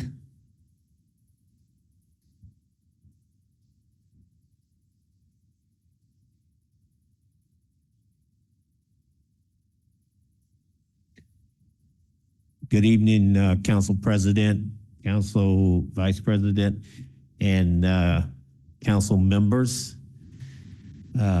First, I just want to share my condolences for Councilwoman Feliciano at your loss. A couple of things, and there are more observations and maybe some potential suggestions that might be considered. One is we have the residents in the city need a little help, at least around the arena. Now, I'm in favor of individuals coming to our city and Trenton being a destination place and them taking advantage of some of the great events that they have at the arena. But the individuals over in those areas, we don't have, for the most part, off-street parking. And the residents are being disrespected and dismissed to some extent by individuals who are coming from outside of the city. My suggestion is that you take a look at how maybe you can use the parking enforcement officers. That's a time where you can maybe generate a little revenue for the city, let the individuals in the community know that you care about their quality of life, and give us an opportunity to park at least somewhere near where we reside. And I've been in the city for over 44 years. I know for some of you that still makes me a newcomer, but I'm not going anywhere. So. And the other thing is related but different, and that's about the space holders, the space savers, the chairs, the sofas, the refrigerators, whatever they decide to put out there. My suggestion is that maybe stickers are issued to, again, maybe parking enforcement officers, inspectors in the Department of Inspections, and I don't think it should be something that's on the shoulders of the police department, but have the stickers with some message that says this was issued by an official of the city of Trenton. What that does, you put the sticker on the item, and then the individuals come back, they pick it up, have them move the item out of the space, and it decreases the chances that there are going to be conflicts between neighbors. Because if the item is moved and someone thinks it's their neighbor, then what they are inclined to do is decide that it's an issue. Now, I shovel for 8 hours one snowfall and 7.5 the other, so I understand the need to want to save a space. But I saw individuals actually traveling now with their buckets. They put wherever they decide to park, they'll stick it there, and if they're going to come back to that particular spot.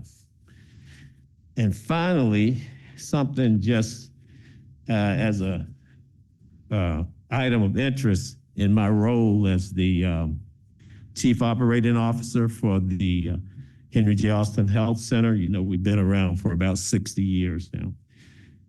The resolution 26096, just a couple of questions about, you know, have there been any modifications to the technical functions since the original bid was issued?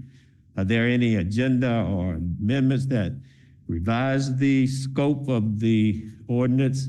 Any changes affecting original timelines, deliverables, or performance standards? Any changes to the required service delivery locations? Any changes to language outlined in the comprehensive services? And that's just as a matter of interest. Thank you. Appreciate you allowing me to come before you. And I know I said it was going to be a complaint, but I didn't really complain.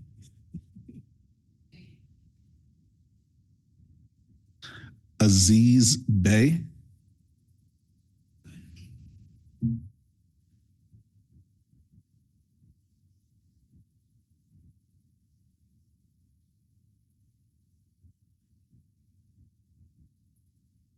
Good evening.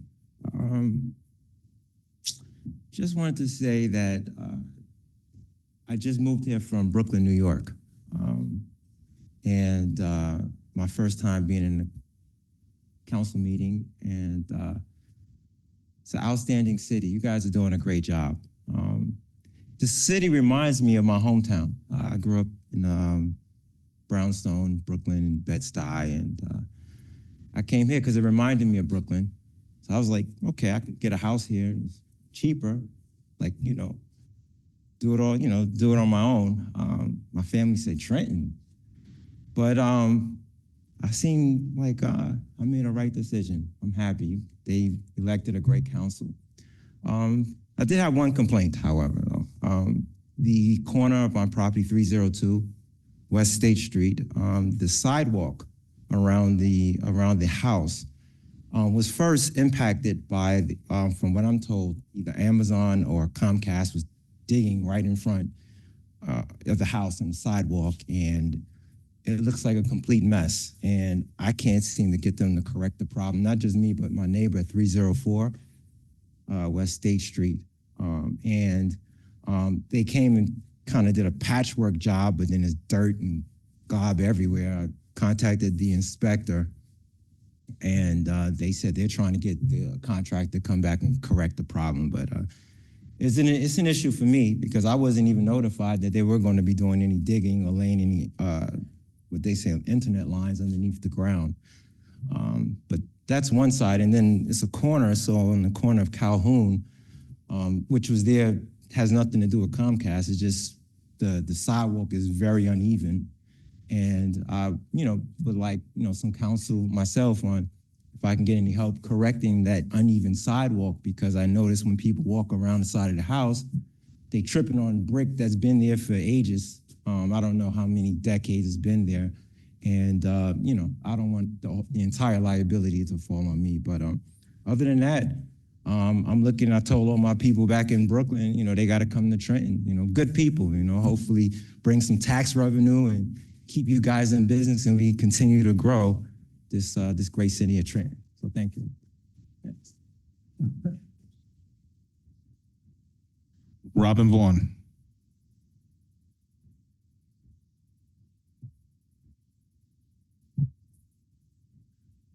Hi, good evening, Council. Robin Vaughn, 1100 Stuyvesant Avenue.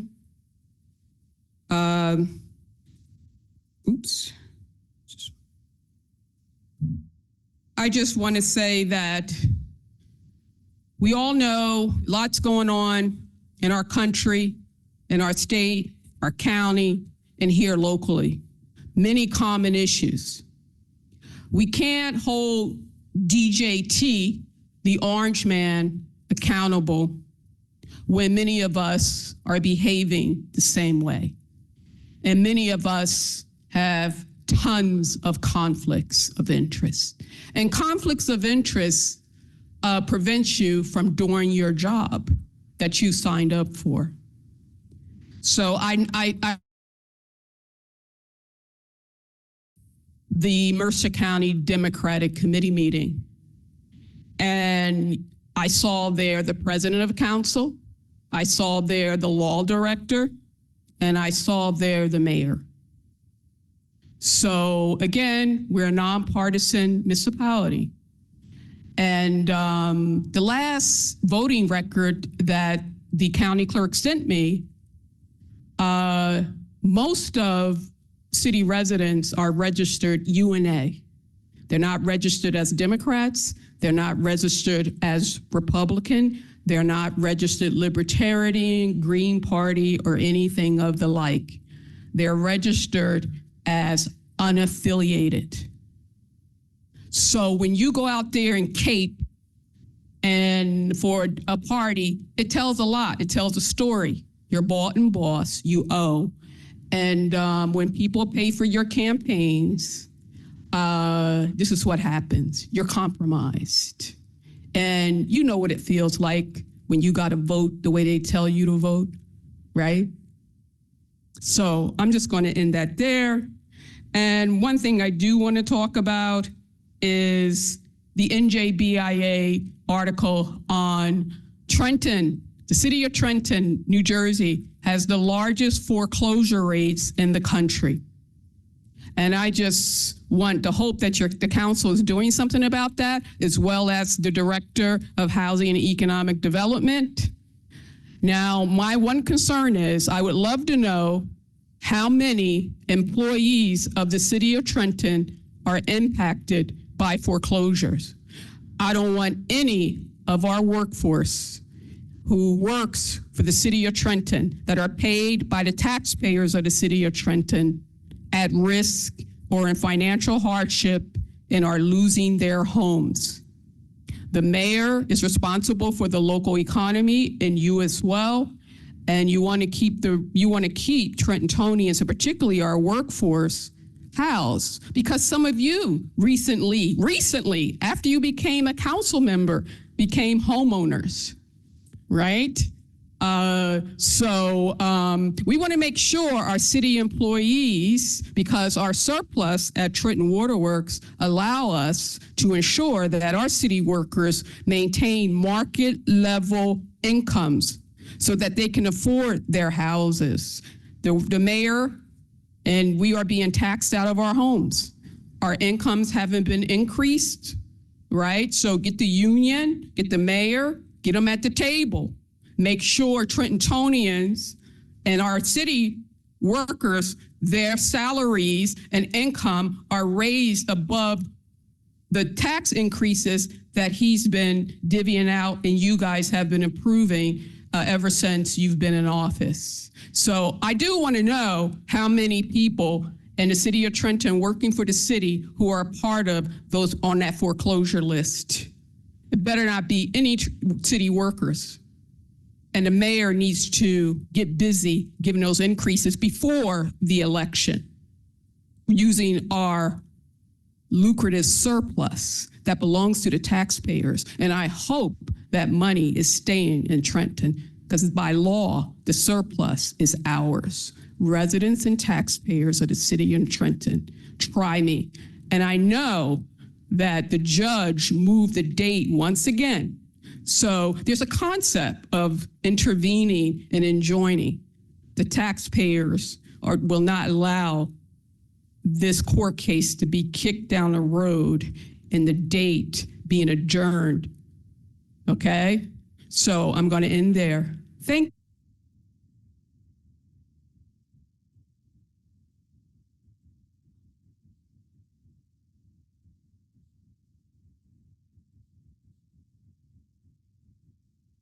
Shakila Amaker. And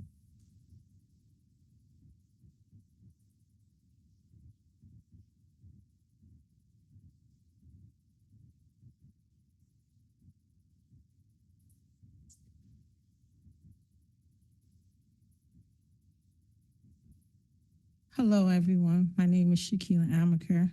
I live 211 Parkway Avenue, Trenton, New Jersey. I spoke to you guys about a year ago about rent increase, houses, all types of landlord situations. I want to hear to say I'm not out to bash all landlords. There are actually some in the community that work with their tenants, understand that emergencies happen, death, crimes, children being hurt, that their tenants might be late in their rent. But there's also some out here for greed. And it's getting bigger and bigger every moment. So I'm here to inform you that there's some houses out West Trenton that are now running $3,200. $3,200. Housekeepers make $15 to $16 an hour. Security officers in your city make $18 an hour. Hospital workers, lucky if they see 20. Amazon, 21. There's a lot of people that can't afford it. I don't work for the city, but I know this community. I've spoke to people at the rescue mission that have Social Security. They can't find anywhere to live because right now, Dolly Homes, City Side, and Kingsbury are not taking no low-income families. Roger Gardens is full. They can't take low-income families. That means the more and more we allow landlords to evict, those families will be forced to live at the rescue mission. Unfortunately, it seems like there's no answer. You can talk to whoever you want at the city, and it might be, I don't know, we're working on it. Social services will tell someone, if you're not working, we'll help you. And that shouldn't be the narrative of the conversation. The conversation should be, if you're working, we'll help you. I know you set things in place for them not to raise the rent, but I'm here to tell you I have a list of landlords that's not obeying by that. Bullying, harassment, threatening to put properties up for sale. Property managers from Hamilton, Trenton, especially South Broad, sit and listen and bully tenants to pay the extra. Yes, they're still doing it, $200 to $400. You have a property that was sold out West Trenton to a landlord who stated she can't afford the property. And because she can't afford it, she has used every angle to put out a mother with a disabled kid and a tenant who has been paying their rent on time for years. This is unacceptable. I have also went and talked to people. Some of these houses don't have COs. We pay rent. I'm here to ask the city, is it legal for landlords in Trenton to collect rent without no certification of occupancy, no lead inspections? I don't think so. There's a higher ordinance or higher than the city where someone can get those answers. And I'm gonna walk people through it. Also, not only that, we have an issue of landlords not disclosing who they are. This is the city registry where the landlord is supposed to fill it out. Most of these documents are incomplete.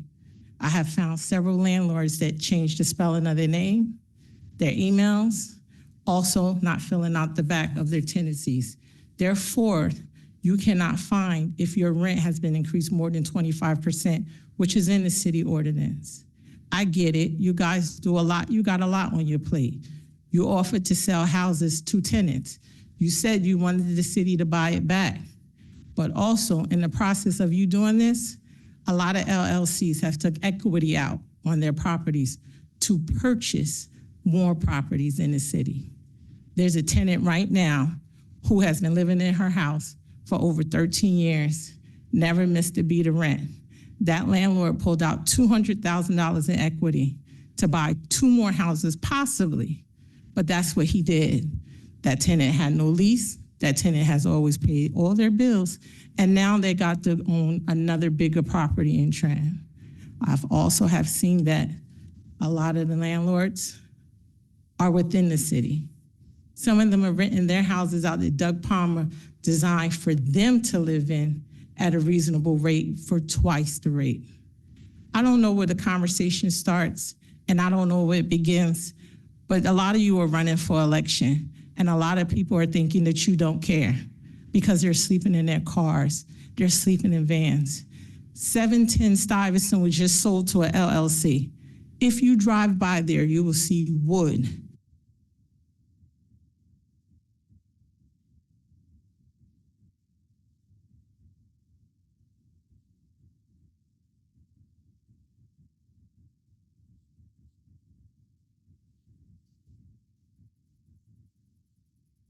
Madam President, those are all the individuals I have listed for public comment. You can start with civic comment with whomever you wish. Thank you, Mr. Garcia. Before we do that, Dr. Diego, I know you're here really quickly. Mr. Cherry had some questions for the Department of Health. Mr. Cherry, if you wouldn't be so kind to restate your question so Dr. Diego can answer your questions.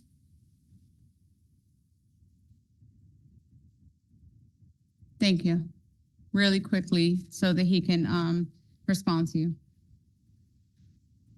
Thank you. Again, just questions about the resolution 26096 and whether there had been any changes or modifications in terms of the scope of work that was required, in terms of the location for the service deliveries, in terms of how the company or vendor that received the award would be compensated, and if so, if there were any changes, if there's an addendum with dates and times just for references. Thank you, Mr. Cherry. Director Capelli, if you could please just address that, if you have any response for that. Sure. I think this question is more for the purchasing agent because the application is still there. But not that I know of any changes. So. Okay, thank you. Before we move on as well, one quick thing. Councilman Feliciano pointed out to me that in resolution 26098, when we're talking about the agreement for 15 years, I think we need to adjust the date. It's in the second to last whereas on the second page, it states the term commencing on January 1st, 2026 and terminating on December 31st, 2039. Believe that needs to be 2041 or 2040, 2041, 2041. Yes. So if we can please amend that, Mr. Garcia. Noted. Thank you so much. Thank you, Councilwoman, for pointing that out. Okay, moving forward to civic comment. Thank you so much. I'd like to get started. Councilwoman Edwards.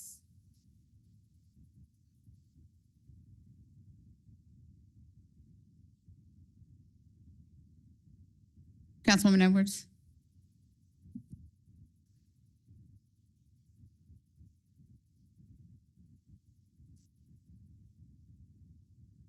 Councilwoman Gonzalez. Thank you, Council President. First, good evening, everyone. I will be short today, but thank you all for being present.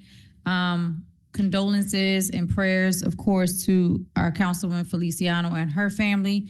I also wanted to take a moment just to thank Public Works and all of the city staff who did work really, really hard during the second winter storm that we had. I think you guys did a great job. And as stated earlier, everyone is not going to always be happy, but I think you guys did an awesome job. Ladies and gentlemen did a very good job on this last snowstorm. As far as the young lady who just spoke about the rent and stuff, that is obviously something that council, we have been fighting since the very first time we got on council, and we were able to get that rent index stabilized. So for it to be continuing, it is an issue, and I'm glad that she brought it forth so that way we can try to work with our directors and see if we can bring that to the Rent Stabilization Board, which is now active once again to help with those kinds of concerns. I know she's out there. I will give her a call after this meeting is over just to make sure we get those right addresses, because we won't know that that's occurring unless someone comes and tells us, because it shouldn't be occurring anymore. So thank you for that. Happy Women's History Month. And I think that's it for me tonight. Have a good night. Thank you, Councilwoman. Councilwoman Edwards. Thank you. I'll just start off on that note that notices about the rental cap, increased cap that we did should have gone out to all of the registered rental properties in the city. I believe that, just putting things on the e-codes and putting them on a website or something like that is just simply not enough. Like, people are not paying attention and checking the city's website and codes to see if these laws are changing on a day-to-day basis. Many people don't even know that the city has its own laws and things that we govern by. So we have a list of all the registered rental properties in the city. I have the list too. We need to mail them. The administration needs to mail them because this is happening all the time. So our rent stabilization office might even be overwhelmed or inundated with a lot of these requests. I've read the notices next to the elevator on the first floor where they're hearing, landlords even combat it and try to get a higher increase. So, I know that they're working there, but the outreach and information needs to get out there directly to them. I want to also talk about the backlog of the property purchases. I'm glad to hear, as we're meeting with the administration, that these things are being worked on, and as we're catching up with the backlog and vetting them through the HED ad hoc committee, we're hoping that the application process will be back open hopefully soon. So the next time we meet, I will be asking what timeline are we expecting to open up the applications to the public again, because many people are anxious to submit an application to purchase a property. I want to say, in terms of the expired contracts that we talked about earlier, this morning it was brought to my attention for the third time that by waterworks employees that they are working out of contract. And in the same regard for the police, whose contract has been expired for a couple of years. We're constantly seeing emergency things being walked on because of expired contracts, and we've been approving them since we've been on this council. But things like this is unacceptable. It's reactionary. The administration should be knowing when these contracts are going to expire and being proactive in making sure they're negotiating ahead of time so that when it expires, they have a new contract ready to follow right behind it, and that people are not operating out of contract, because then we're entering gray areas. And I do know that some of the police contracts and things like that with the unions state that until there's a new contract, they are to follow the previous one that is expired, but they shouldn't have to do that. Now we're getting into retro pay issues and things of that nature. So that's why it's important to stay on top of these things and not be trying to catch up once they're expired. And I'll say the same thing about the funding of the city. I've learned that the city did not apply for any funding for the 250th at all. The city has no money to do any planning for the 250th. And we've seen this across multiple departments, waterworks included, where grant opportunities exist and the city is simply not applying for them. And I know that comes down to a staffing issue with capacity to be able to implement these grants and keep up with the reports and things like that, but we have to do better. We have to do better. We're leaving a lot of money on the table, and then now taxpayers have to pay for these things. We're scrounging around searching for money and again, reacting rather than being proactive. We shouldn't even be in the third month. Oh my God, today's the third of the year of 2026 when we knew the 250th was coming up years ago. Multiple cities, including Philadelphia, started planning 5 years ago. So we have to do better with, because we're missing a lot of opportunities to get funding here in the city. Lastly, or not lastly, I am a little disheartened to one of the earlier comments by a constituent during their public comments about when he alluded to, the article with L.A. Parker, and that was in relation to former employees with time theft and things like that. And in relation to, with the police, I'm hearing a lot of backlash from the community. So I would be remiss if I didn't say this, that everyone should be held to the same standard. The police officers did walk away with their pensions, not convicted by any court like these employees were, and that's not right. And the public has been saying that for a long time, and now this is case in point to hold everyone to the same standard. Police officers should not be able to get away with some of the other things that people are.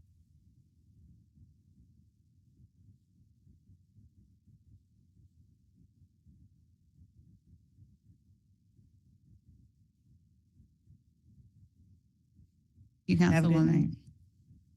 Councilman Feliciano. Thank you, Council President. Good evening, everyone. Thank you for coming out tonight and listening to us as we deliberate the business of the city.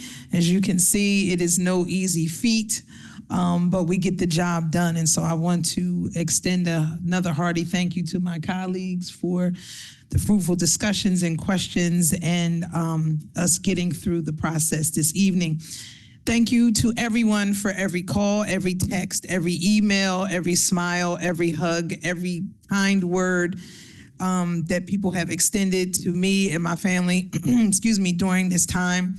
of great loss for us. Thank you to Shanique and Bernice and Sean and my sisters from Black Women New Jersey for the wonderful surprise tonight, unexpected, and the resolution in honor of my Nana. She was a wonderful woman. She lived to see 103 years, and I'm blessed to have had her in my life. And she helped, raise my daughter along with my mother. And so I'm glad that my daughter also had the opportunity to experience her and her amazing presence and love and who she was. And we will be funeralizing her this Saturday. So I ask everyone to continue to pray our strength as we move through that process. To everyone that spoke tonight, thank you for coming forward and saying what it is that you have to say. Mr. Cherry, thank you. I love the idea about the stickers on the items and things like that, right? Marking the saves or things to kind of bring things to people's attention about what they can and cannot do, and then notifying it or identifying it as something that came from the city. Thank you, Dr. Manicapelli, for hearing out what we talked about senior citizens that are blind and what kind of services. I do look forward to us working together with the Senior Citizen Advisory Board to get things going. I'm excited for the Multicultural Heritage Board that will be coming forward. And the reason for that, again, was to bring all the different diverse communities together to help and bring forth a message about what it is you'd like to see with the city and then what it is that you can contribute at the same time. Sometimes everything isn't always about money. It is about pulling people together and the resources. People want to help, but they just need to have the opportunity to be able to do so. And so I'm excited that we're able to make that happen. I do want to say, I touched on it earlier about the contracts with 2281, 2286 and the police and fire. Back December 24th, I have sent a message where I asked, what is the status of the contracts for police, fire 2286 and 2281, the latter of which expired in 2024, which was 2286, and in 2023, 2281, asking for the timeline and exactly what was going on. I was informed that per the MOU, DCA has to be a part of the process. There was a request to have a meeting with them. And then I asked again on February the 19th, hey, what is the answer on that? And now we're back here again asking, where we were told that now they're back resuming having the conversation with DCA to make it happen. I say all that to say that this is why, in my opinion, and again, I'm grateful for the ad hoc committee for the MOU, for us to go over this together with the administration, just so we can ask questions about how things work and so that we can understand what's needed and what we can do to help make things better, so we understand the things that we can do, the things that we can't do. Councilwoman Frisbee said that she was excited to see, yay, we can have refreshments on the one hand, right? But then on the other hand, we're told that DCA said, don't give the people in Trenton the turkeys because they just, you can't do that. So I don't know. I look forward to us moving forward together, continuing to do the work of the city, continuing to bring forth legislation to help the people, continuing to listen to the community, and meeting everyone where you are so that we can put forth our best work. And so I thank you for believing in us, for trusting us, for working with us, for helping us, and then for those that do, for trusting us to know that we are doing the very best that we can within our respective capacities to bring forth a good product for the city. Thank you again for coming. God bless. Good night. Councilwoman Frisbee. Thank you, Council President. So I wanted to first start off by sending my condolences publicly to Councilwoman Feliciano and her family. 103 years, that is an absolute blessing. I also want to acknowledge Black Women New Jersey. Thank you for coming out this evening. Janique, Bernice, and Sean, for that. I thought that was absolutely wonderful to gird her up. So thank you for that. When it comes, before I even go into all that, I want to remind everybody that this weekend is daylight savings. You will be losing an hour. Don't show up at church late and act like you didn't know. It is daylight savings. Get up early. I also want to acknowledge happy Women's History Month to everyone, to all the phenomenal women that I'm surrounded by, and those of you that are here and that have phenomenal women in your space. When it comes to holding of spaces, I know that we do have an ordinance. I also believe when it comes to the parking that we're supposed to have our our sanitation department. They're supposed to go around and collect those items and throw them away. If I'm wrong, please let me know. And if not, then we need to implement that. Picking them up. We'll just have a nice little storage room. We want to just be trash, but we can have folks who want to come and get a refrigerator, a chair, table, whatever it is they're putting out there. Give it away, not sell it off. But you should not be holding parking spaces. So yeah, and I like the idea of a sticker because then that means you've gotten a warning. But the law is the law. If we say you're not supposed to do it and it's an ordinance, then pick them up and throw them away. I did daylight savings. The rental notices. I said this when we first started this, and I'm going to say it again. We do need to do mailers. We need to do cards. We need to, I know it's a lift, but our city is worth it, and people being empowered to know their rights is really important. So we need to spend the dime and send out a mailing, a little card, just like as if when we are running for council and running for our seats and we're putting all these mailers in everybody's mailboxes, we need to do the same thing when it comes to this rent stabilization. Folks are being taken advantage of. I did give my card. That is my ward, West Ward. I did want to make sure that it is being addressed, and I will be that hound that is on it. I will absolutely love to deal with those landlords, so bring them on. Send me the list. I want to welcome Mr. Aziz Bey from Brooklyn for coming over here into our beautiful capital city. We welcome you here. I did give you my card as well. I look forward to helping to try to resolve the issue that you're having, you and your neighbor as well. I think that one was it. Shanique, that's the one with the issue with the rent. I know that my name did not come out of one of our constituents' lips, but I want to let her and everybody else know I'm unbought and unbossed by anybody. In the words of Shirley Chisholm, I do what I do because I believe it is the right thing to do. I will continue to operate from that area. With that, I am really done. There will be no West Ward Community Conversation this month because I'm being honored by the James R. Halsey Foundation on that day, and I thank them publicly for it. And then the following week, I have other things scheduled. So for those reasons, there will not be a West Ward Community Conversation. A portion of our mission statement is recognizing that the people of Trenton have made us guardians of the public trust. We are committed to govern with integrity and fiscal responsibility, to seek excellence in the city's operations, and to serve all the city's people with respect and compassion. I thank everyone for coming out. I especially thank our directors, thank our law department, and everyone who keeps us on our toes. I thank each and every one of you for coming out here this evening, and I hope that everyone gets in safely. Thank you. Thank you so much, Councilwoman. Council Vice President Williams. Thank you, Council President.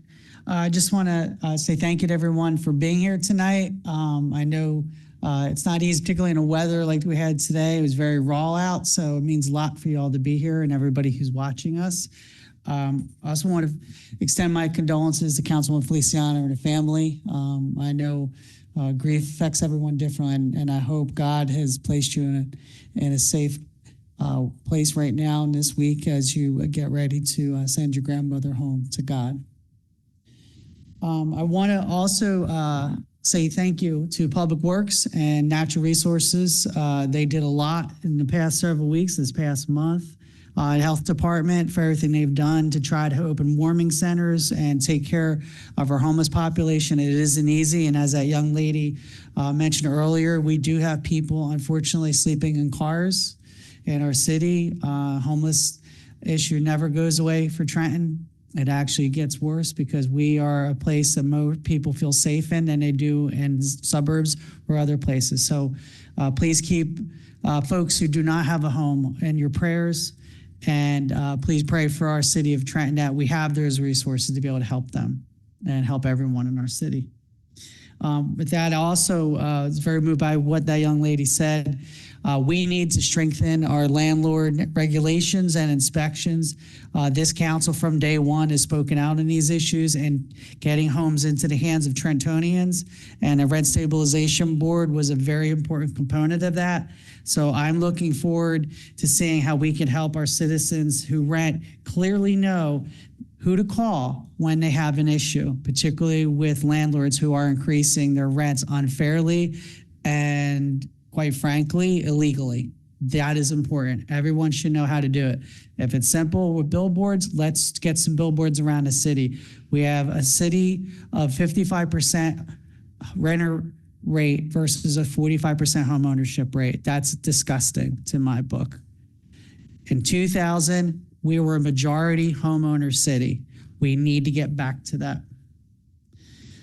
I do have a few announcements regarding this Friday. We have March 6th at 11 a.m. at Trenton Market at 16 West Ingham Avenue. There's going to be an American flag installation as part of the Kiwanis Club of Trenton's 250 flags for 250 years.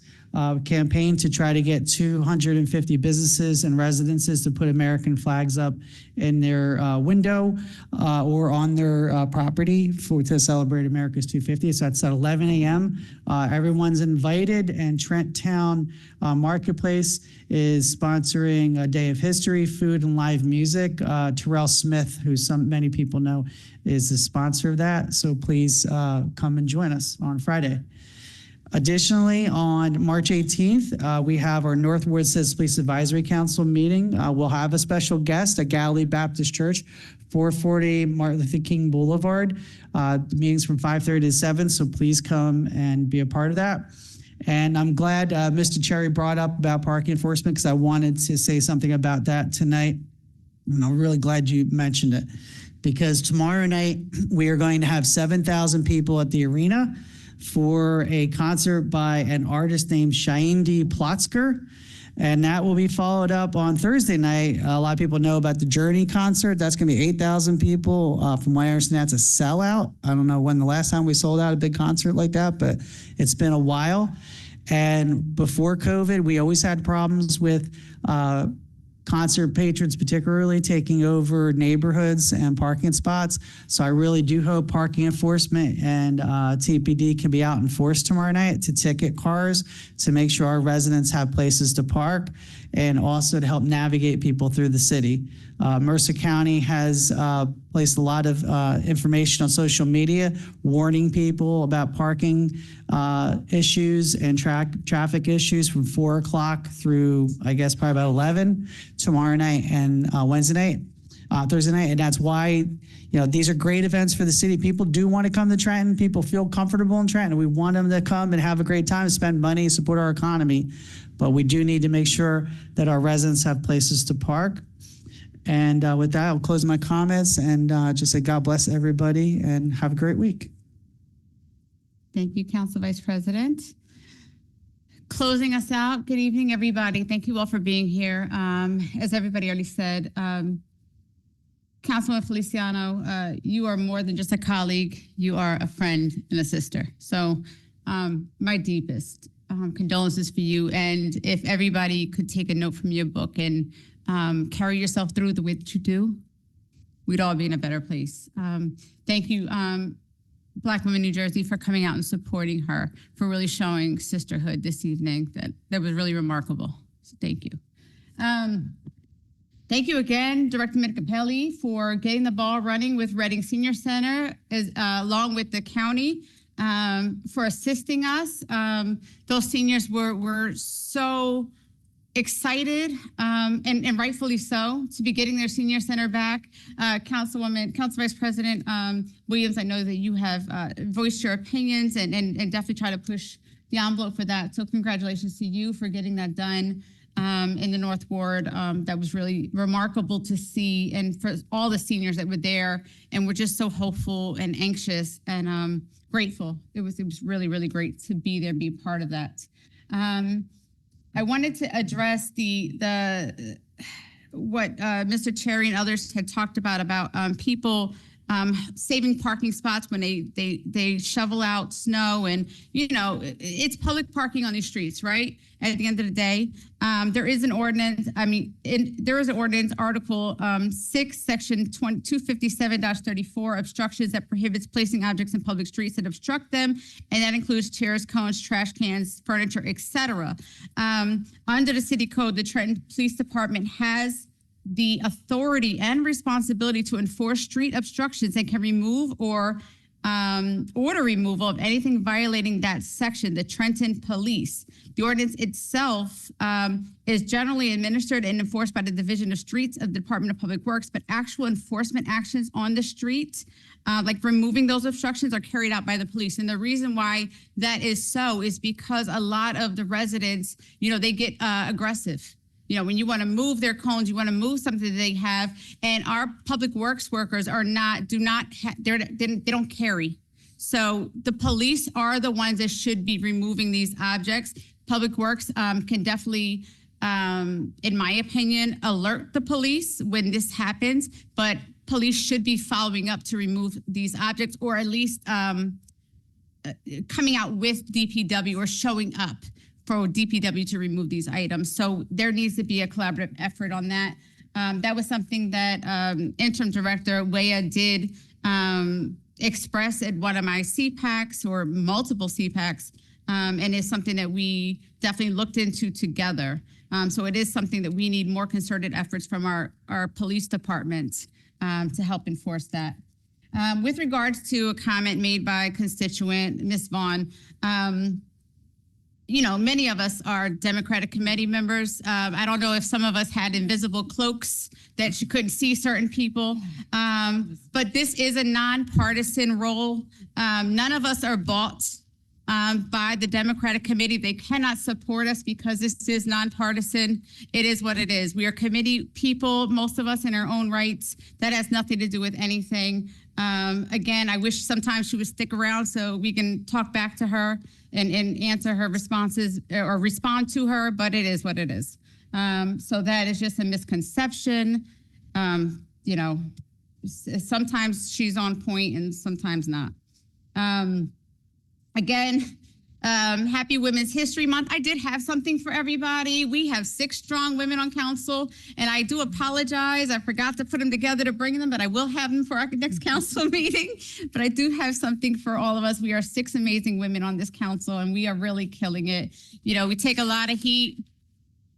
And, we are doing our best to work with this administration. We do believe in this administration. We believe in the people of this city, and, onwards and upwards. This is what we're doing. So again, I want to thank you all for being here tonight, and get home safe and keep warm, and let's hope for spring soon, the good weather. Have a wonderful night, everybody. With that, Mr. Garcia, can we move for a motion for adjournment? Is there a second? Yeah, again.